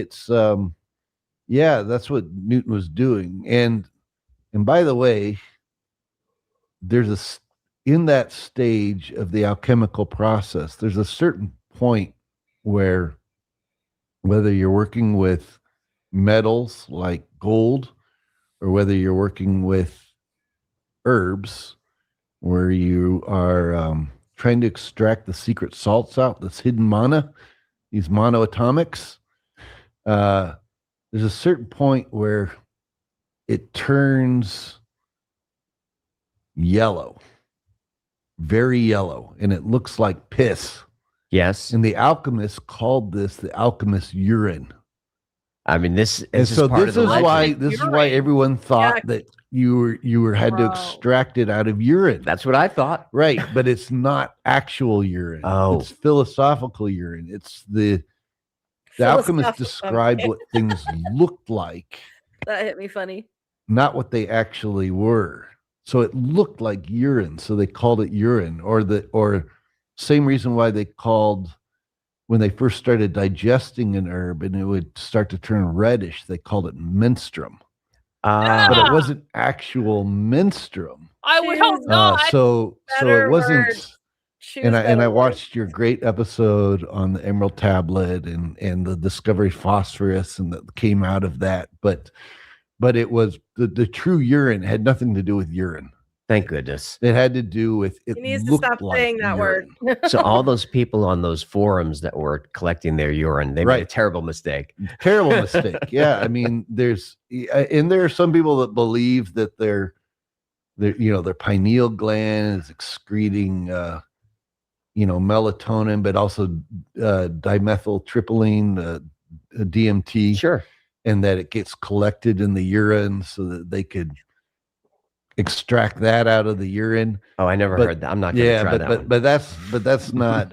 I would not recommend that. I mean, No, I would think the not. true urine that the alchemists were referring to was it's a stage in the process where it looks like urine, but it's not really urine. It's that's just what it looks like. Who found the Emerald Tablet, and does that connect to the Templars? This is how you know So that this was all created by men. To be honest with you, this is exactly like it's like someone decided to make a fucking pee joke, and then the pee joke existed in perpetuity throughout all time because men cannot resist a pee joke. No. A pee joke, a penis joke, poop jokes. Yeah, it just never farts. Yeah, and I'm sure we could probably find the alchemical properties symbolically in all of the humors as well. The humors of the body, like solid state, air state. Water state. Like, I just named them all. Fire, maybe that's what heartburn could be, the fire state. Gross. Well, originally the Emerald Tablet was said to be found. So it was written by Hermes or Hermes Trismegistus, Hermes the thrice great. The thrice And it was said to be Let's Right. stay there for just a second. Yeah. Wait, Hermes the thrice great. He was good 3 times. Yeah, That's we all. never- Like, did he name himself that? Was he bestowed the name the thrice great? How the fuck does someone get like how can I be called Karlyn the thrice great?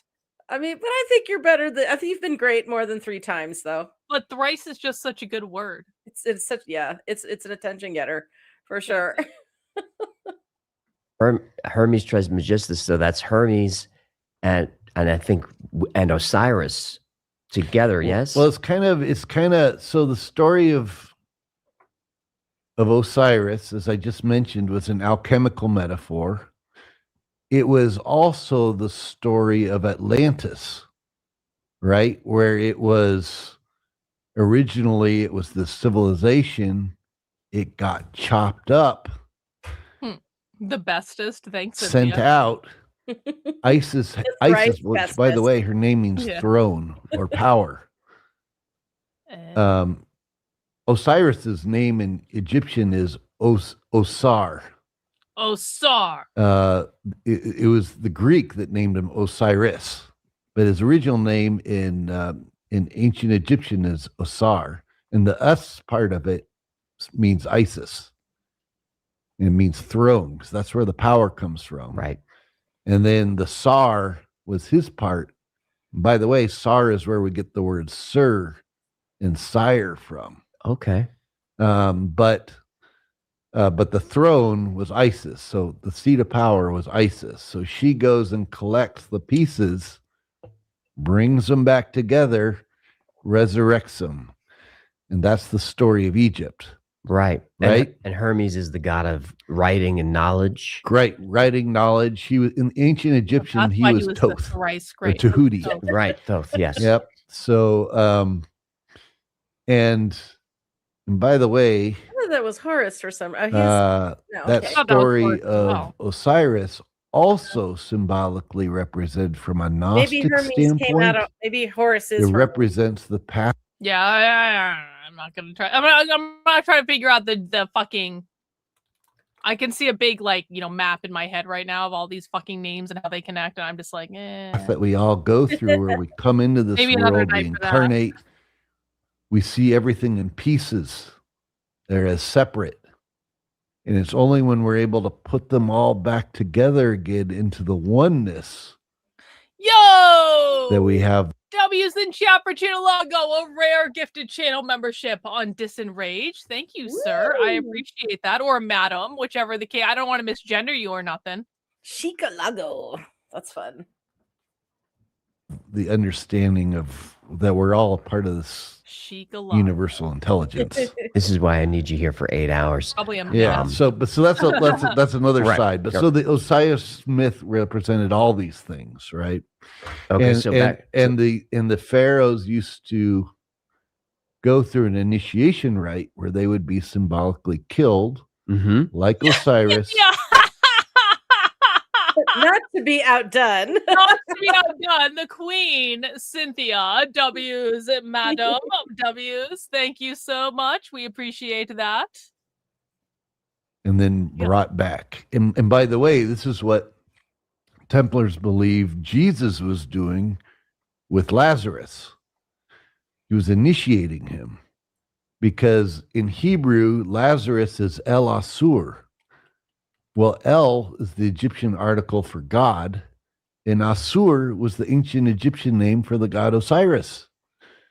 And he was raised in Bethany, or in Hebrew, Beth-Anu. Beth means house in Hebrew, and Anu is the ancient Egyptian abode of the dead. Right. So you literally had Jesus raising the god Osiris in the house of the dead, which was either a metaphor or it was an initiation rite. And we think it was an initiation rite because Templars continue to do that same initiation rite. And we're not the only ones.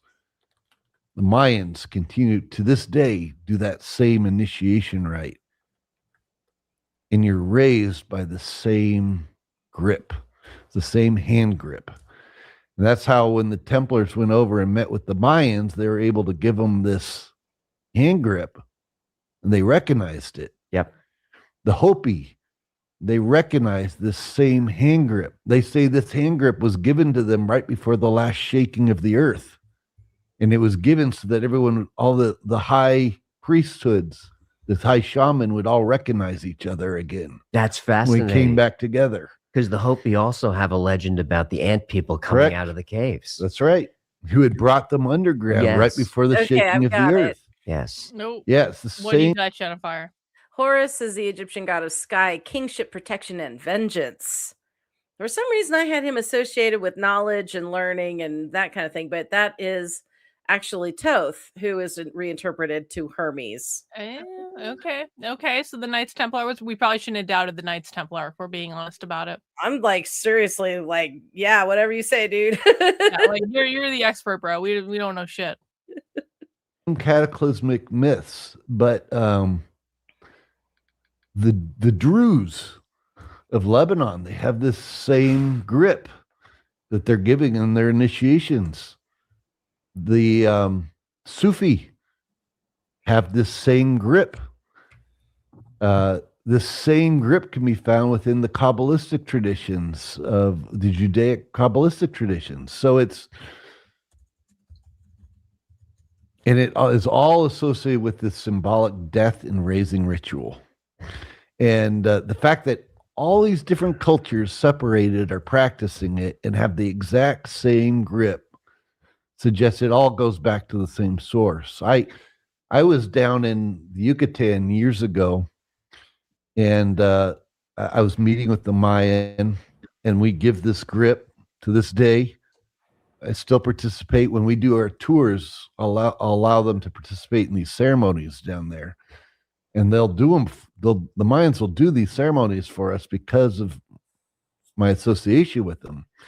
And but they took me to this. They had recently taken apart this pyramid in order to use the stones to build fencing, which is kind of a sad commentary. It is. But when they disassembled the pyramid, they found all these artifacts in them that they kind of put into a mobile home unit and turned it into a museum.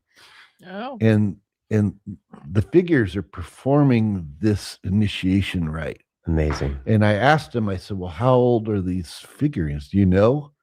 And yeah, they'd actually been carbon dated to about 900 AD. Well, that's before the Templars ever existed. Right. It's before any European ever went over to, that we know of, went over into the Yucatan. But the fact that they were practicing it back at least that far, again, suggests it's a tradition they inherited. And they say they inherited it from Aztlan. Yeah, I think it's going to be in short order that the mainstream archaeology is going to become the fringe archaeology, in my opinion. Yeah, I think you're right. We only have about 20 minutes left, so let's get back to the Hermetica and the Emerald Tablet. So the Emerald Tablet, supposedly it was originally discovered in Siwa in Egypt. According to tradition, Apollonius of Tyana discovered it. According to Templar tradition, Apollonius of Tyana was actually the Apostle Paul, and that Paul just is short for Apollonius, which just means little Apollo. Right. And that, but that's a whole nother discussion. But supposedly he discovered this this tablet, and you know, at the grave of Hermes or Thoth, because again, Hermes was Thoth or Tahuti in the ancient Egyptian, and continued to pass it on. Now, what's interesting from a Nag Hammadi. So Nag Hammadi in Egypt is where all these earliest fragments of the Gospels were discovered in these clay jars. The other thing that they found in those clay jars were a bunch of Hermetic texts, which means that these early Christians were revering Hermetic texts, just as much as the Gospels. I mean, I'm assuming most people know, but maybe not. But the Bible there was a lot of controversy what books would go in and come out. Right, correct. Yeah, and some of those early fragments became part of the standard Gospels, and some of them didn't. I mean, at the Council of Nicaea, they were removed. You know, 325.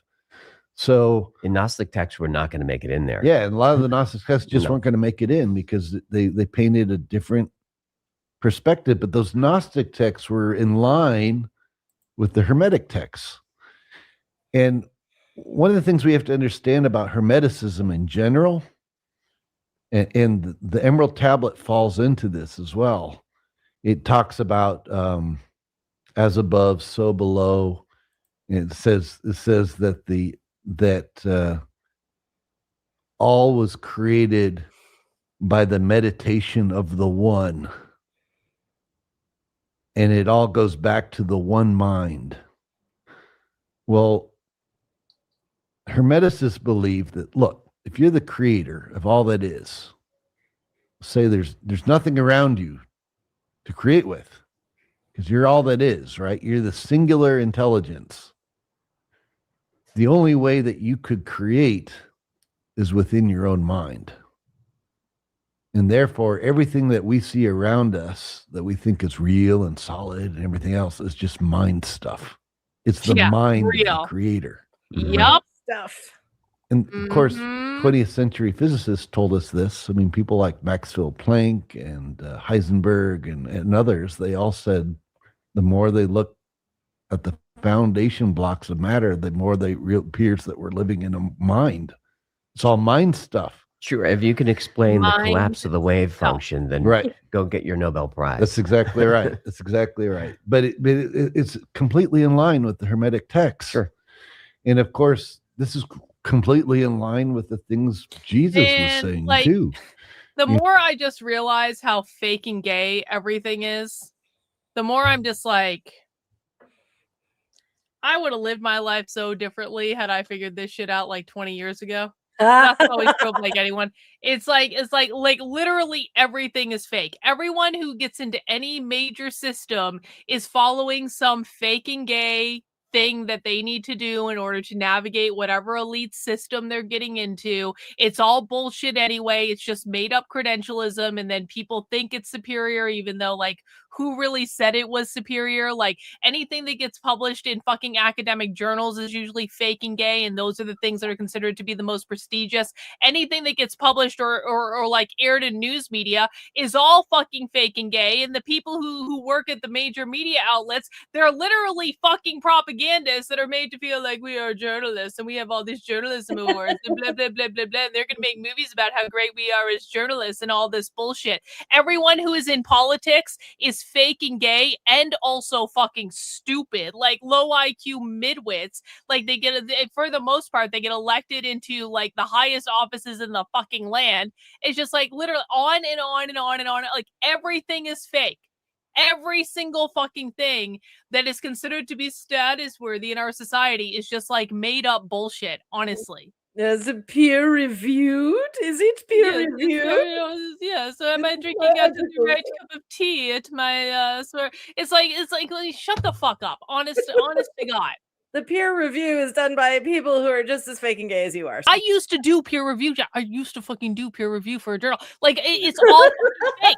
It's all fucking fake. It's just like it's literally just what is your fucking opinion? Oh, because I took some classes and wrote some papers. Like I don't know everything about everything just because I took some classes and wrote some papers. It's just like, man, it's like I used to be a adjunct professor at multiple universities. That was all fake and gay. Let me tell you what. If you don't give the students a fucking A on every single thing, they complain constantly, and then you get called in and you get in trouble for not getting them an A on every single thing and actually, grading them down when they don't use complete sentences and don't have proper grammar and that sort of shit.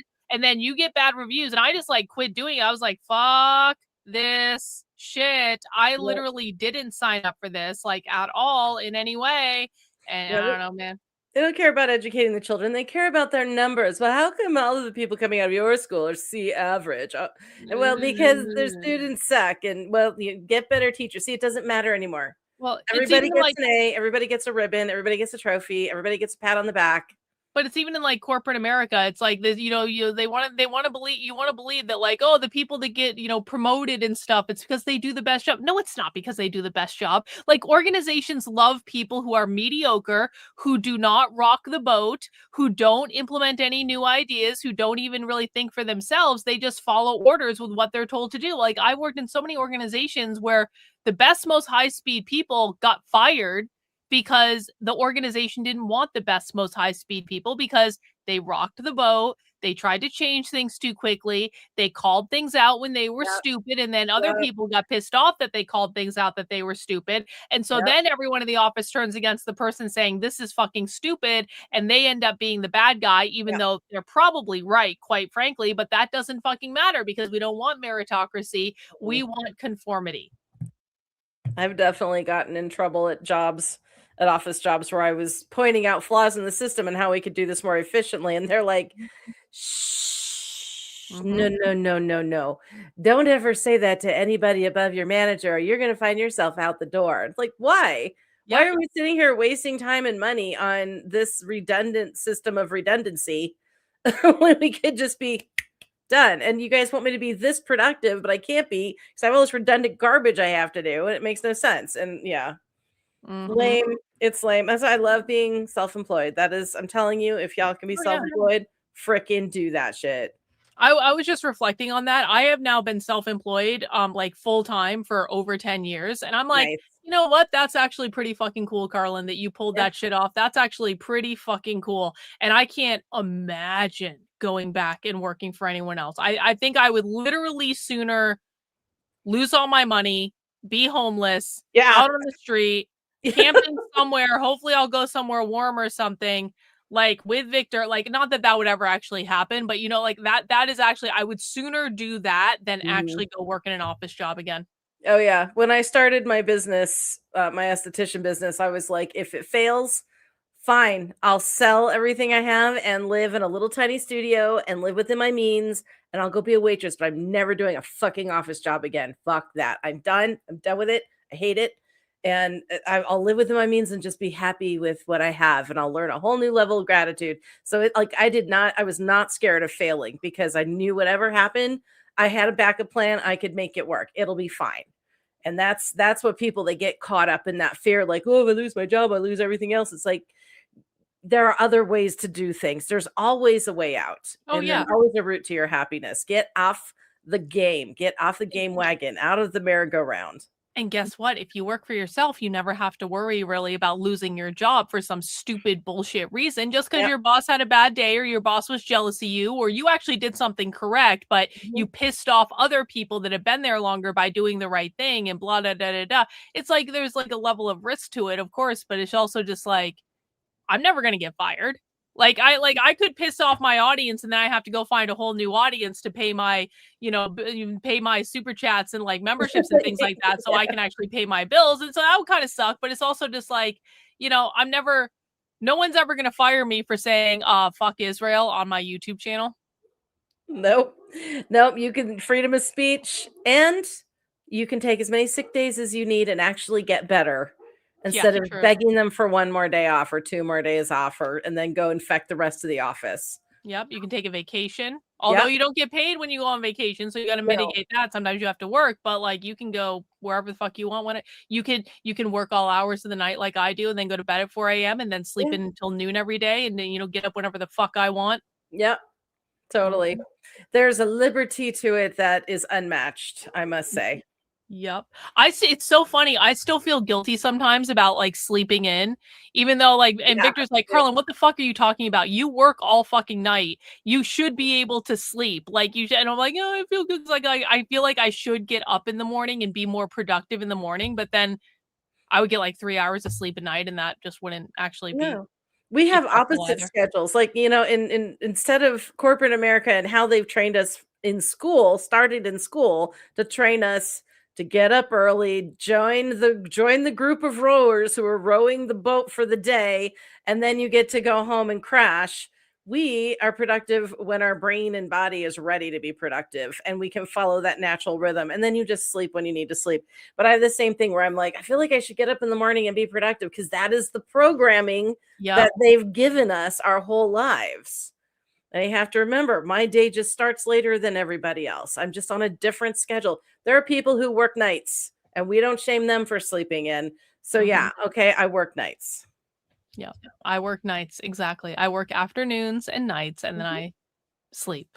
Yeah, exactly. No, I mean, this is how you would perform the miracles. Because if your mind is a part of the greater mind, and all matter, so-called matter, is just made up of mind stuff.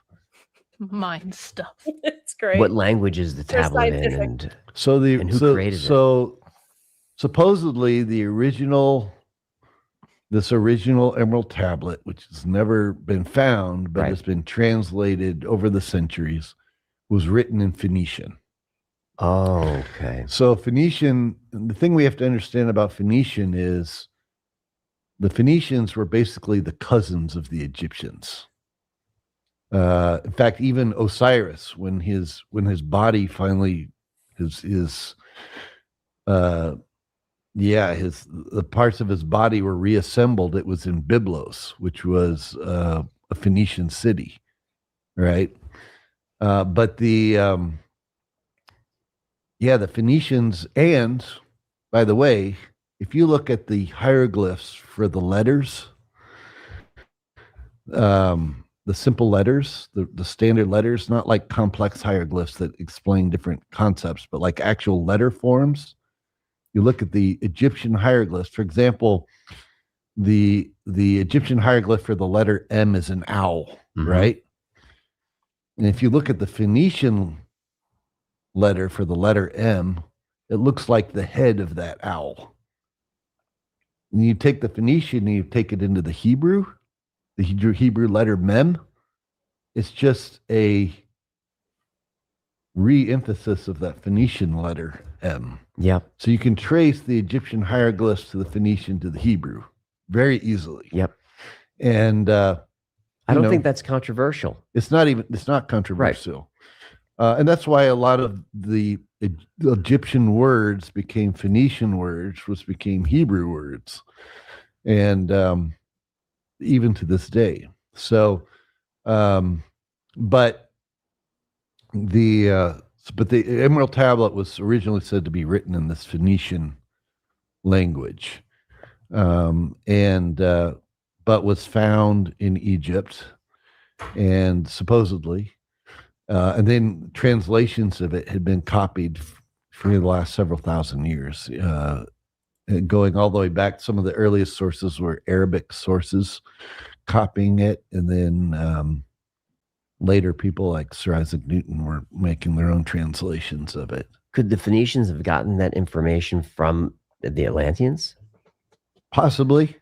I mean, again, the Phoenicians were kind of like the cousins of the Egyptians, and they were both believed to be the same, essentially the same cultures. They even had the same gods. I mean, like Thoth or Tahuti of ancient Egypt was Tuat of the Phoenicians. So it was, and the Egyptians, even the Phoenicians, said that their chief god was known as El Elyon, which just was this god of light. And the same El Elyon was probably the Aten of the Egyptians. And El is the name of God. One God, that all the gods were said to be a part of, and in the same way, even today, like within Christianity, we have the archangels, but Not just if you in break down the Christianity. names of the archangels, like Uriel, for example, Michael, El means God. Gabriel. So Uriel means the light of God. Raphael means God heals. Right. Gabriel means the strength of God. I didn't know that. Yeah, Michael means is like God. So they're all aspects of God. Sure. Right? They're just like for Metatron. So if you Voice want to of pray God. to the healing aspect of God, you pray to Raphael, because that means God heals. Right? So Raphael is the archangel that delivers the message that you need healing to God, according to standard modern Christian theology. But if you really break down, I swear this Hebrew, is true. I got really into like doing angel meditations and like work like angel stuff. That was actually like a very big part of like my initial kind of like spiritual, like it got me very into meditation. And so I used to do all these different angel meditations, and I took all these classes on all this stuff. And I literally ask angels for every fucking thing. If I am missing my car keys, I swear to God, angels have helped me found my car keys. If I need to find a parking spot, you just say, oh, help me find a parking spot. And all of a sudden you're going to find a fucking parking spot. I have asked angels when I used to travel all the time for first class upgrades on flights and hotel rooms. And I back in the day, I very rarely took a flight that I did not get a first class upgrade. I minimally got a Delta Comfort upgrade or something like that. I was upgraded on like pretty much every single fucking flight. I used to get upgrades all the time. And you could say, Karlyn, you were traveling a lot, you had hotel status and stuff like that. And that's true, but like there is also just an element of why not ask? Why not ask? Like they're there to like angels want to help you. But you have free will. You need to ask them for help, and they will help you with like literally anything. And it's a good idea. This goes along with like guides, your spirit guides as well. The spirit guides, that's like your local angel. They're the ones that are kind of protecting and helping and guiding. And of course, like if you say I need a parking spot, then they can give you the sensation of where to go, and that kind of thing. And I guess like personally, I kind of reserve angels for bigger asks or bigger communion or whatever. But I mean, it's they can help with the big stuff too. They can do both. They're angels. They're infinite beings. Yeah. That's the beautiful thing about being connected to all these different kinds of spirits is we are a team. We do work together, physical and spiritual, and we are spiritual ourselves. And we probably go off and help other people. That's some of the work we do when we sleep. We might go help others. Yes, they are. Actually, yes, they absolutely are fucking genies. They're not going to make a pile of money appear in front of you, but they could inspire you to have a certain idea that makes a pile of money. They could help you have coincidences where you meet the right people at the right time to make a certain amount of money. They absolutely are fucking genies. Absolutely. Yeah. I had a little pendant my mom got me a long time ago of Cassiel, which is for some reason the angel of people born on Saturdays. And I was born on a Saturday. So it's like, okay, well, it's a protective angel for people born on Saturdays. Cool. They fill all kinds of duties. And, always keep in mind, you guys, that asking for something doesn't mean the answer will always be yes either. Sometimes the answer or it might not no. be yes in the way you expect it to be yes. True. Yeah. Sometimes it's a little like, yes, but this. Trust me, this is going to align with you a lot better. And you may not understand it in the moment, but the truth will find you. You'll get it. And you'll go, oh, ding, ding. Okay, I get it now. That's why I'm here.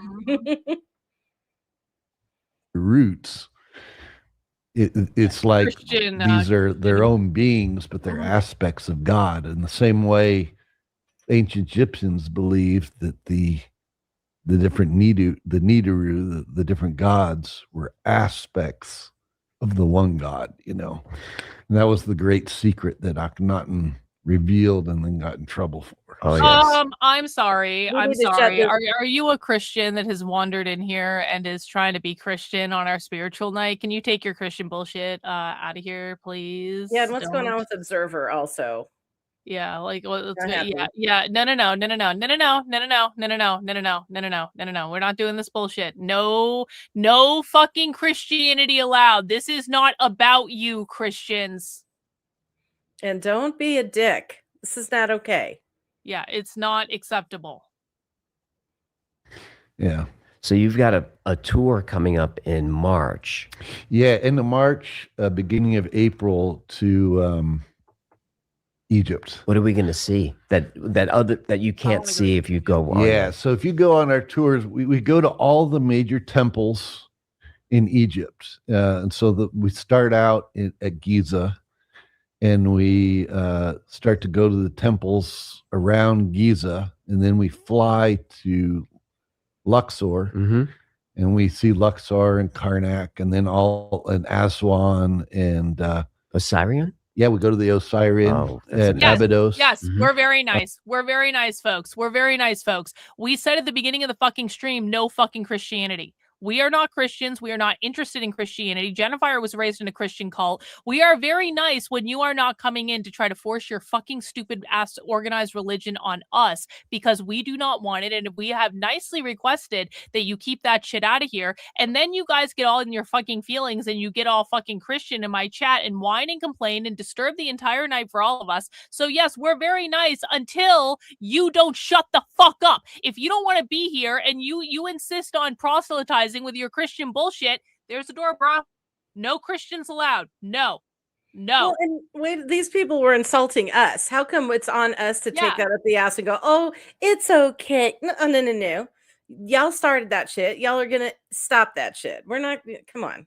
We don't. Yeah, exactly. We don't come to your fucking churches and are like, excuse me, do you know all of you are wrong about everything? And baby, I'm asking nasty. Oh no, you just got blocked. Go pray to Jesus. Maybe he'll unblock you someday. Probably not. And we have a lot of tourists. If you go to these places, you can kind of look over them, like the Sphinx. There's a kind of a lookout point where you can look down at the Sphinx, but you're not allowed to actually go into the Sphinx enclosure. But our tour has access to everything, so we can actually go into these areas. We can go into the Sphinx. We can go into the Osirian. There are I want to go on secret this tour to Egypt. areas in Yeah, he was talking about the Temple of Templar tour Hathor and Dara last week. that are closed to the public, but we have access Right. to them, so we actually Templar go into tour them. And Egypt. and then the trip culminates back at Giza, and we have the Great Pyramid to ourselves. The last night, they kick all the tourists off the Giza Plateau. We get a military escort to the Great Pyramid. They guard it for the night for us. Wow. And we, for those people who are interested in the Templar path, we'll initiate them Well, you can in the pyramid. petition to Wow. become a Templar. Correct. Yeah. So we have a pre-study body known as the Templar Collegia, and anyone could go to that. It's templarcollegia.org. I want to be a Templar. $40. Okay. You apply for $40 or $50, something like that. We do a background check. As long as everything looks good, we send you your first study material. It's a 1,000-page book. It's I called bet that's Codex, fascinating. and it's all the fundamental information that we feel like you need to know as a Templar. I'm buying it today. Yeah, it's great. And then I there's want a the second book. codex, Hell volume yeah. 2, too, after you've studied that. But so we get people starting to study that. But if they go on our tour, we'll also initiate them. in the Great Pyramid. Unbelievable. And we're the only group that's allowed to do this because we've been doing it for the last 1,000 years.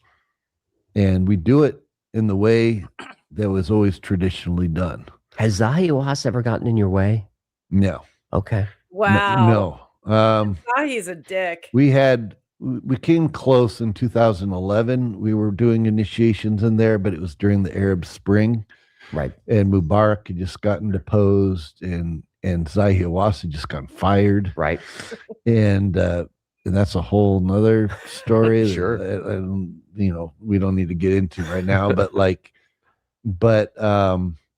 we'd almost had run into some problems then. And then there was about a 10-year period where we couldn't do it because things were too unstable in Egypt, but they're fine now. And when we travel on these tours, we have armed guards with us from the Egyptian government who make sure that we're all okay the entire trip. And, we set it up where we have private time in all these temples. We go to the Temple of Horus at Edfu, for example. We show you where the Atlantis myth is inscribed on the building, or the legend of Utlant. Mm-hmm. That's what the Egyptian name for it is, Utlant. And so probably when Solon, Plato's great-great-great-grandfather, talked about the Atlantis myth. I mean, he was learning about Utlant, and he just called it Utlantis. And that's how I want to go Plato. to But we show you where Utlant is written on the temple wall, and it should all do a Templar retreat to Egypt, and I'll get initiated into the Knights Templar, and then I would never be able to go on Harrison Smith's show again because I would actually be in the fucking Illuminati. You're like, Harrison, guess what? I got initiated into the Illuminati. Well, the Illuminati and the Templar are not the same. They're not the same. They're not affiliated. Shows, all the neaters and boats. I think I would still play up that angle, though. I'd be like, guess what? I went to a secret Illuminati initiation in the Great Pyramid of Giza. No big deal. Oh my god. Well, after Karlyn, what have you do lately? Well, after I got initiated into the Illuminati in the Great Pyramid of Giza, I infiltrated some leftist calls, and it was pretty great. I don't know if women can become Templars. I think that's Rosicrucian, and that's Masonry too. Freemasonry has the Rosicrucian or the House of the Rose or something like that. It's for the ladies. But yeah, they're very male oriented. Yeah. But I don't know if I could ever get used to calling you Sir Karlyn either. Well, I've started calling my dog Sir Kobe, and so Victor came up. He's like, "Oh, so Kobe got a promotion." I'm like, "I guess so." Nice.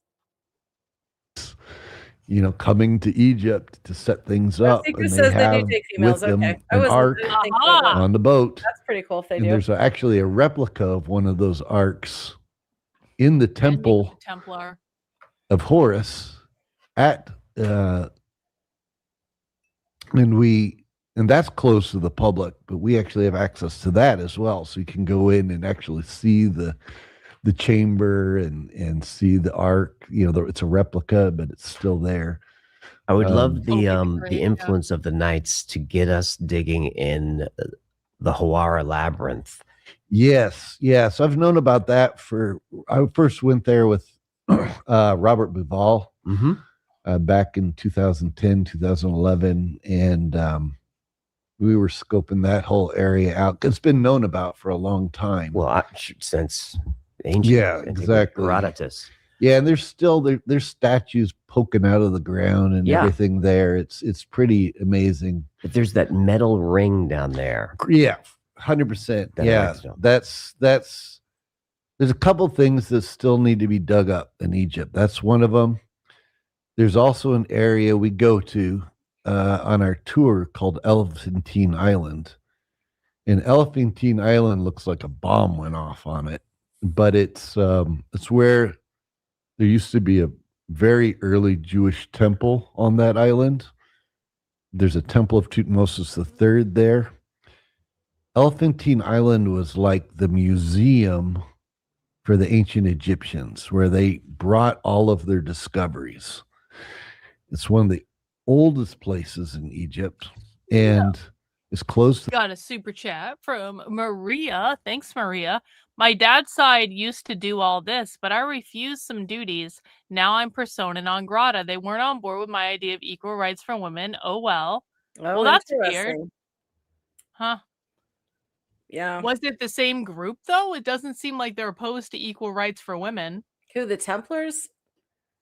Let me see. I mean, in a way that would like alienate someone. I mean, I can understand having different roles for different types of people, but like, This can't be right. what? Well, okay. Google. The Knights Templar officially viewed women as dangerous temptations, threatening their vows of chastity. But they're not. Maybe this was. I back don't in think the that's day. real. Come That's on. definitely not today. The rule No, this is explicitly not prohibiting real. interaction with them. Yeah, no, that's not. That cannot Yeah, be current. no, that's not There's no real. freaking way. Don't. This is like some AI generated bullshit. It is an the public. AI overview. Yeah. But we have access to it, and there is a museum on the island, and they have things like boomerangs, right, that had been preserved there. Wow. What were they doing with boomerangs? And by the way, the boomerangs even have kangaroos on them. What? Yeah, so it's like clearly the ancient Egyptians Right. were traveling to Australia and Yep. bringing this stuff back and then preserving it on the island. Hmm.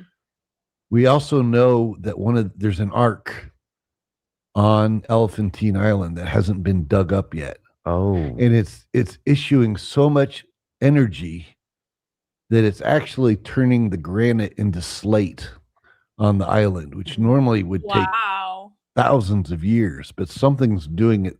There's so much high energy, it's speeding up that process. So we show that on the island, and we kind of know where the ark is, but they've been digging down to it for the last 60 years. So there's some German scientists right now who are in charge of all that. So, but again, and by the way, on the island, there's also vegetation that you find. It's the only place in Egypt where you find this vegetation, and it's vegetation from the New World, from the Yucatan, Amazing. right? Which again proves something. They're bringing things back, growing it there. And there's temples too. There's even a temple that has a mural of Egyptians meeting with Mayans on Okay, it Rosicrucians are different. Forget what I on this said. island, and we show that. There's no question. There's DNA evidence that Yeah, these yeah. people. Right. One So- last time, Tim. Where can we find you online? Learn more about you. You have 7 books. Yeah, 7 books. You can find all my books on Amazon. Okay. If you just Google Timothy Hogan, you'll find them. You can also find them at Lulu Press. You can find there's a Timothy Hogan page that has all my books. If you are interested in the tours, you can search for Templar Travel Tours. Ooh, Templar That's my travel company. tours. Next year we're doing we have a Got it. Egypt trip, we have a Mexico trip, and we have a UK trip. I want to go. And each of these areas we Totally. explore not only the Atlantean connection, but the Templar connection with this stuff. And we prove on the tour so you can see for yourself these Templar connections at these areas. Can't wait. And then the other company that I do that you can find me you can go to templarcollegia.org. That's where, if you're interested in potentially starting the study and becoming a Templar, you can go there, and Templar. we can start you on That that where I get the process. book? And then finally, if you look up Yo! Neurobuddha. Hey, Kate, thanks so much for the either Cash App or Venmo. I appreciate it. Don't worry about it. Thank you for the money. I appreciate you. Or Templar Made.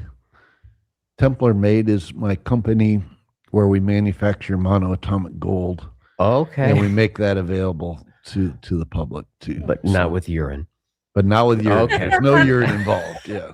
Even though there's a stage in the process that's called the urine stage because it looks like urine, but it's not. It's actually gold chloride, so which looks like urine. Tim So, Hogan, this has been a treat, a joy. yeah, it's rules. been a super joy for me. I love the work that you do, and I'm so thankful that you brought me on here. Please come back anytime. I would love to do that. We have a lot more we can talk about. So much. All right. Yeah. Have a great time. Bye, everybody. That was awesome, Jennifer. That was a really interesting. That guy rules. I really like Yeah. that guy. He was very cool to listen to, and I think like AJ is just such a great host, and he has really interesting people on. I think I've now watched all of what he has so far recorded for the basement episodes, which are these long form interviews, and yeah, very interesting stuff. I didn't even know the Templars were still around, and but I mean, I'll have to look into more stuff about like how they view women because they don't seem to be respectful. They work with female scientists and archaeologists and stuff, but I mean, it could have been a local chapter, or it could have been that it was a while ago that they were just like, nah.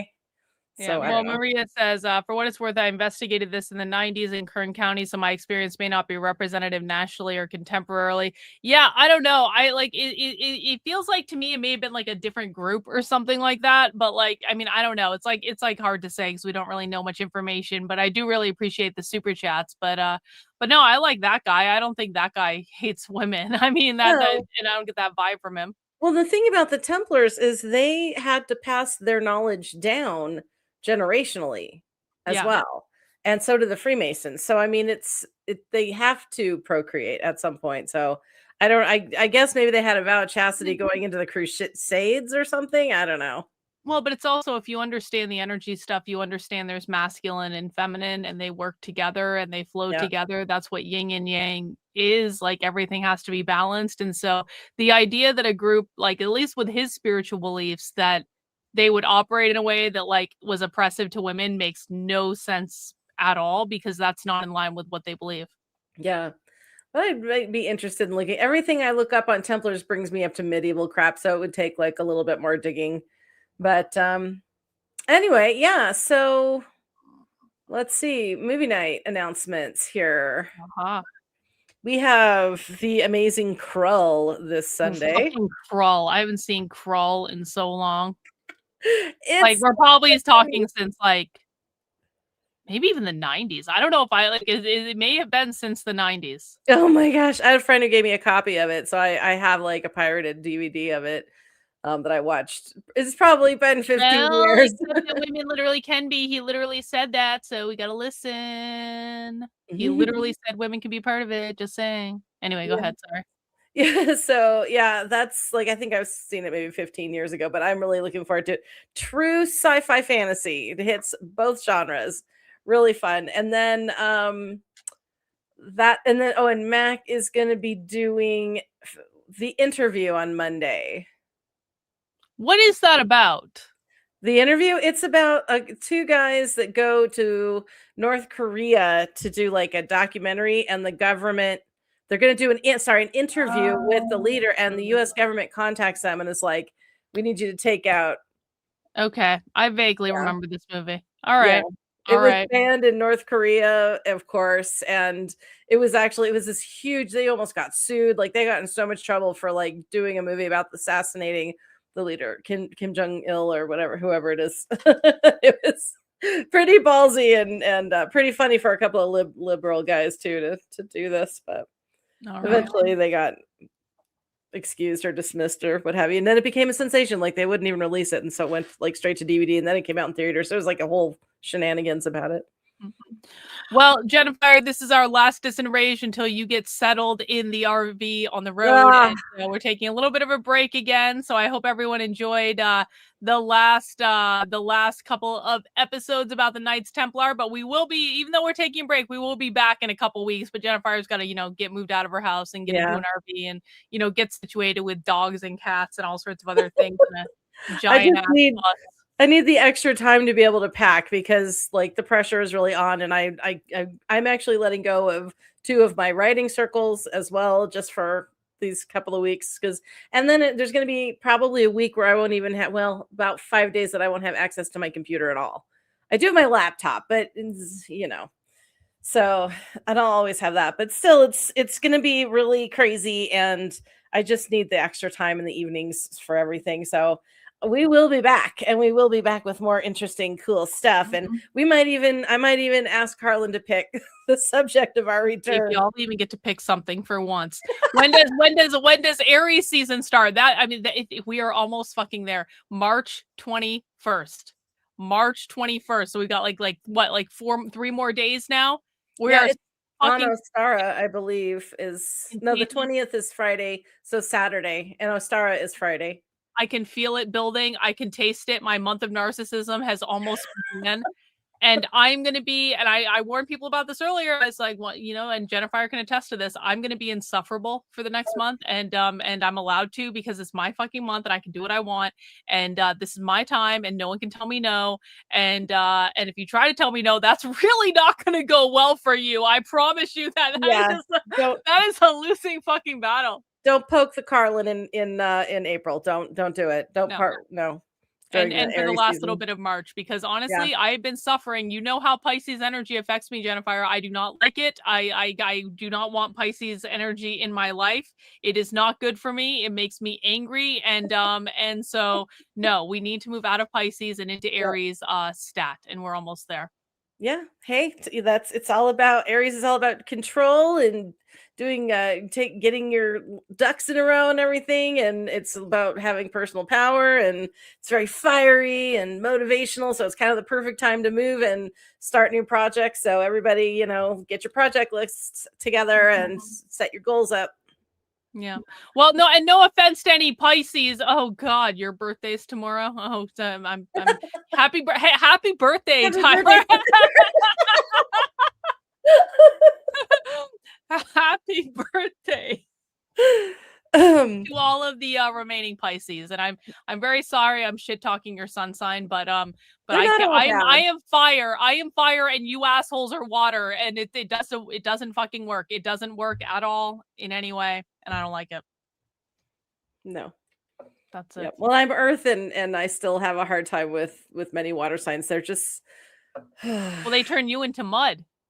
Well, no, they turn you into mud. They put me out. They turn you into mud. That's the bad ones, but the good ones help me grow, help the plants grow and stuff like that. So I don't mind that. But yeah, the bad ones turn me into mud, and then I'm just like, ugh, and I get stuck in them, and they won't let me go, and it sucks, and I hate it. All right. Well, do we have anything else before we conclude for the night? Last time we get to see me in this room. No.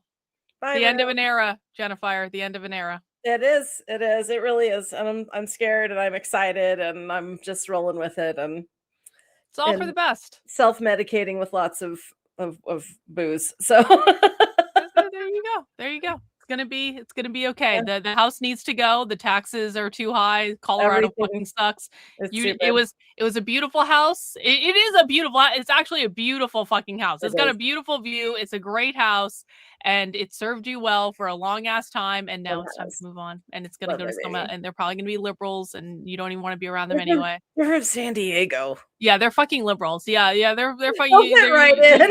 Yeah. It'll be the perfect house for them. It will be. And you know, they kind of match the diagram, they match what's the word I'm looking for? The type of people who have been moving into the area, because lots of houses have sold over the last few years as little guys like us can't afford this neighborhood anymore.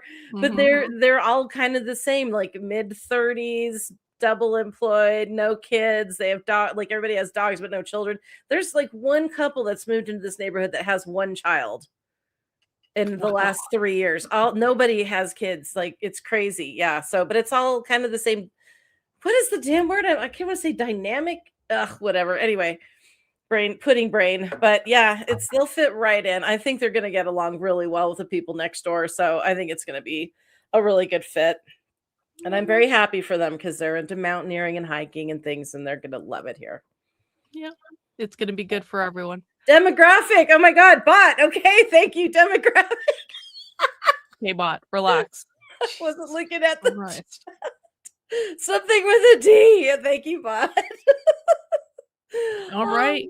Well, that's all she wrote. We'll see you guys in a couple weeks for DISENRAGE. I will be back tomorrow at 5 p.m. to do God knows what. We do have a couple spy streams tomorrow too. I think starting at what time? Maybe around 6:30 if it all goes according to plan. We have at least one spy stream tomorrow, potentially two, and it's gonna be awesome. All right, guys, that is all we have for tonight. I was gonna play like Shipping Out to Boston, but I don't really want to. I just want to go to bed. I just want to go to bed. So there's gonna be no song. You'll all survive, and I'll see you You can guys. look it up. You're on YouTube now. Just put it in your little search bar and listen to it. And have You fun. can go listen to an Irish song on your own. Also, the Dropkick Murphys are kind of like leftist assholes, and I don't really like them for that reason, but their music is good, so like whatever, I guess. Anyway, bye.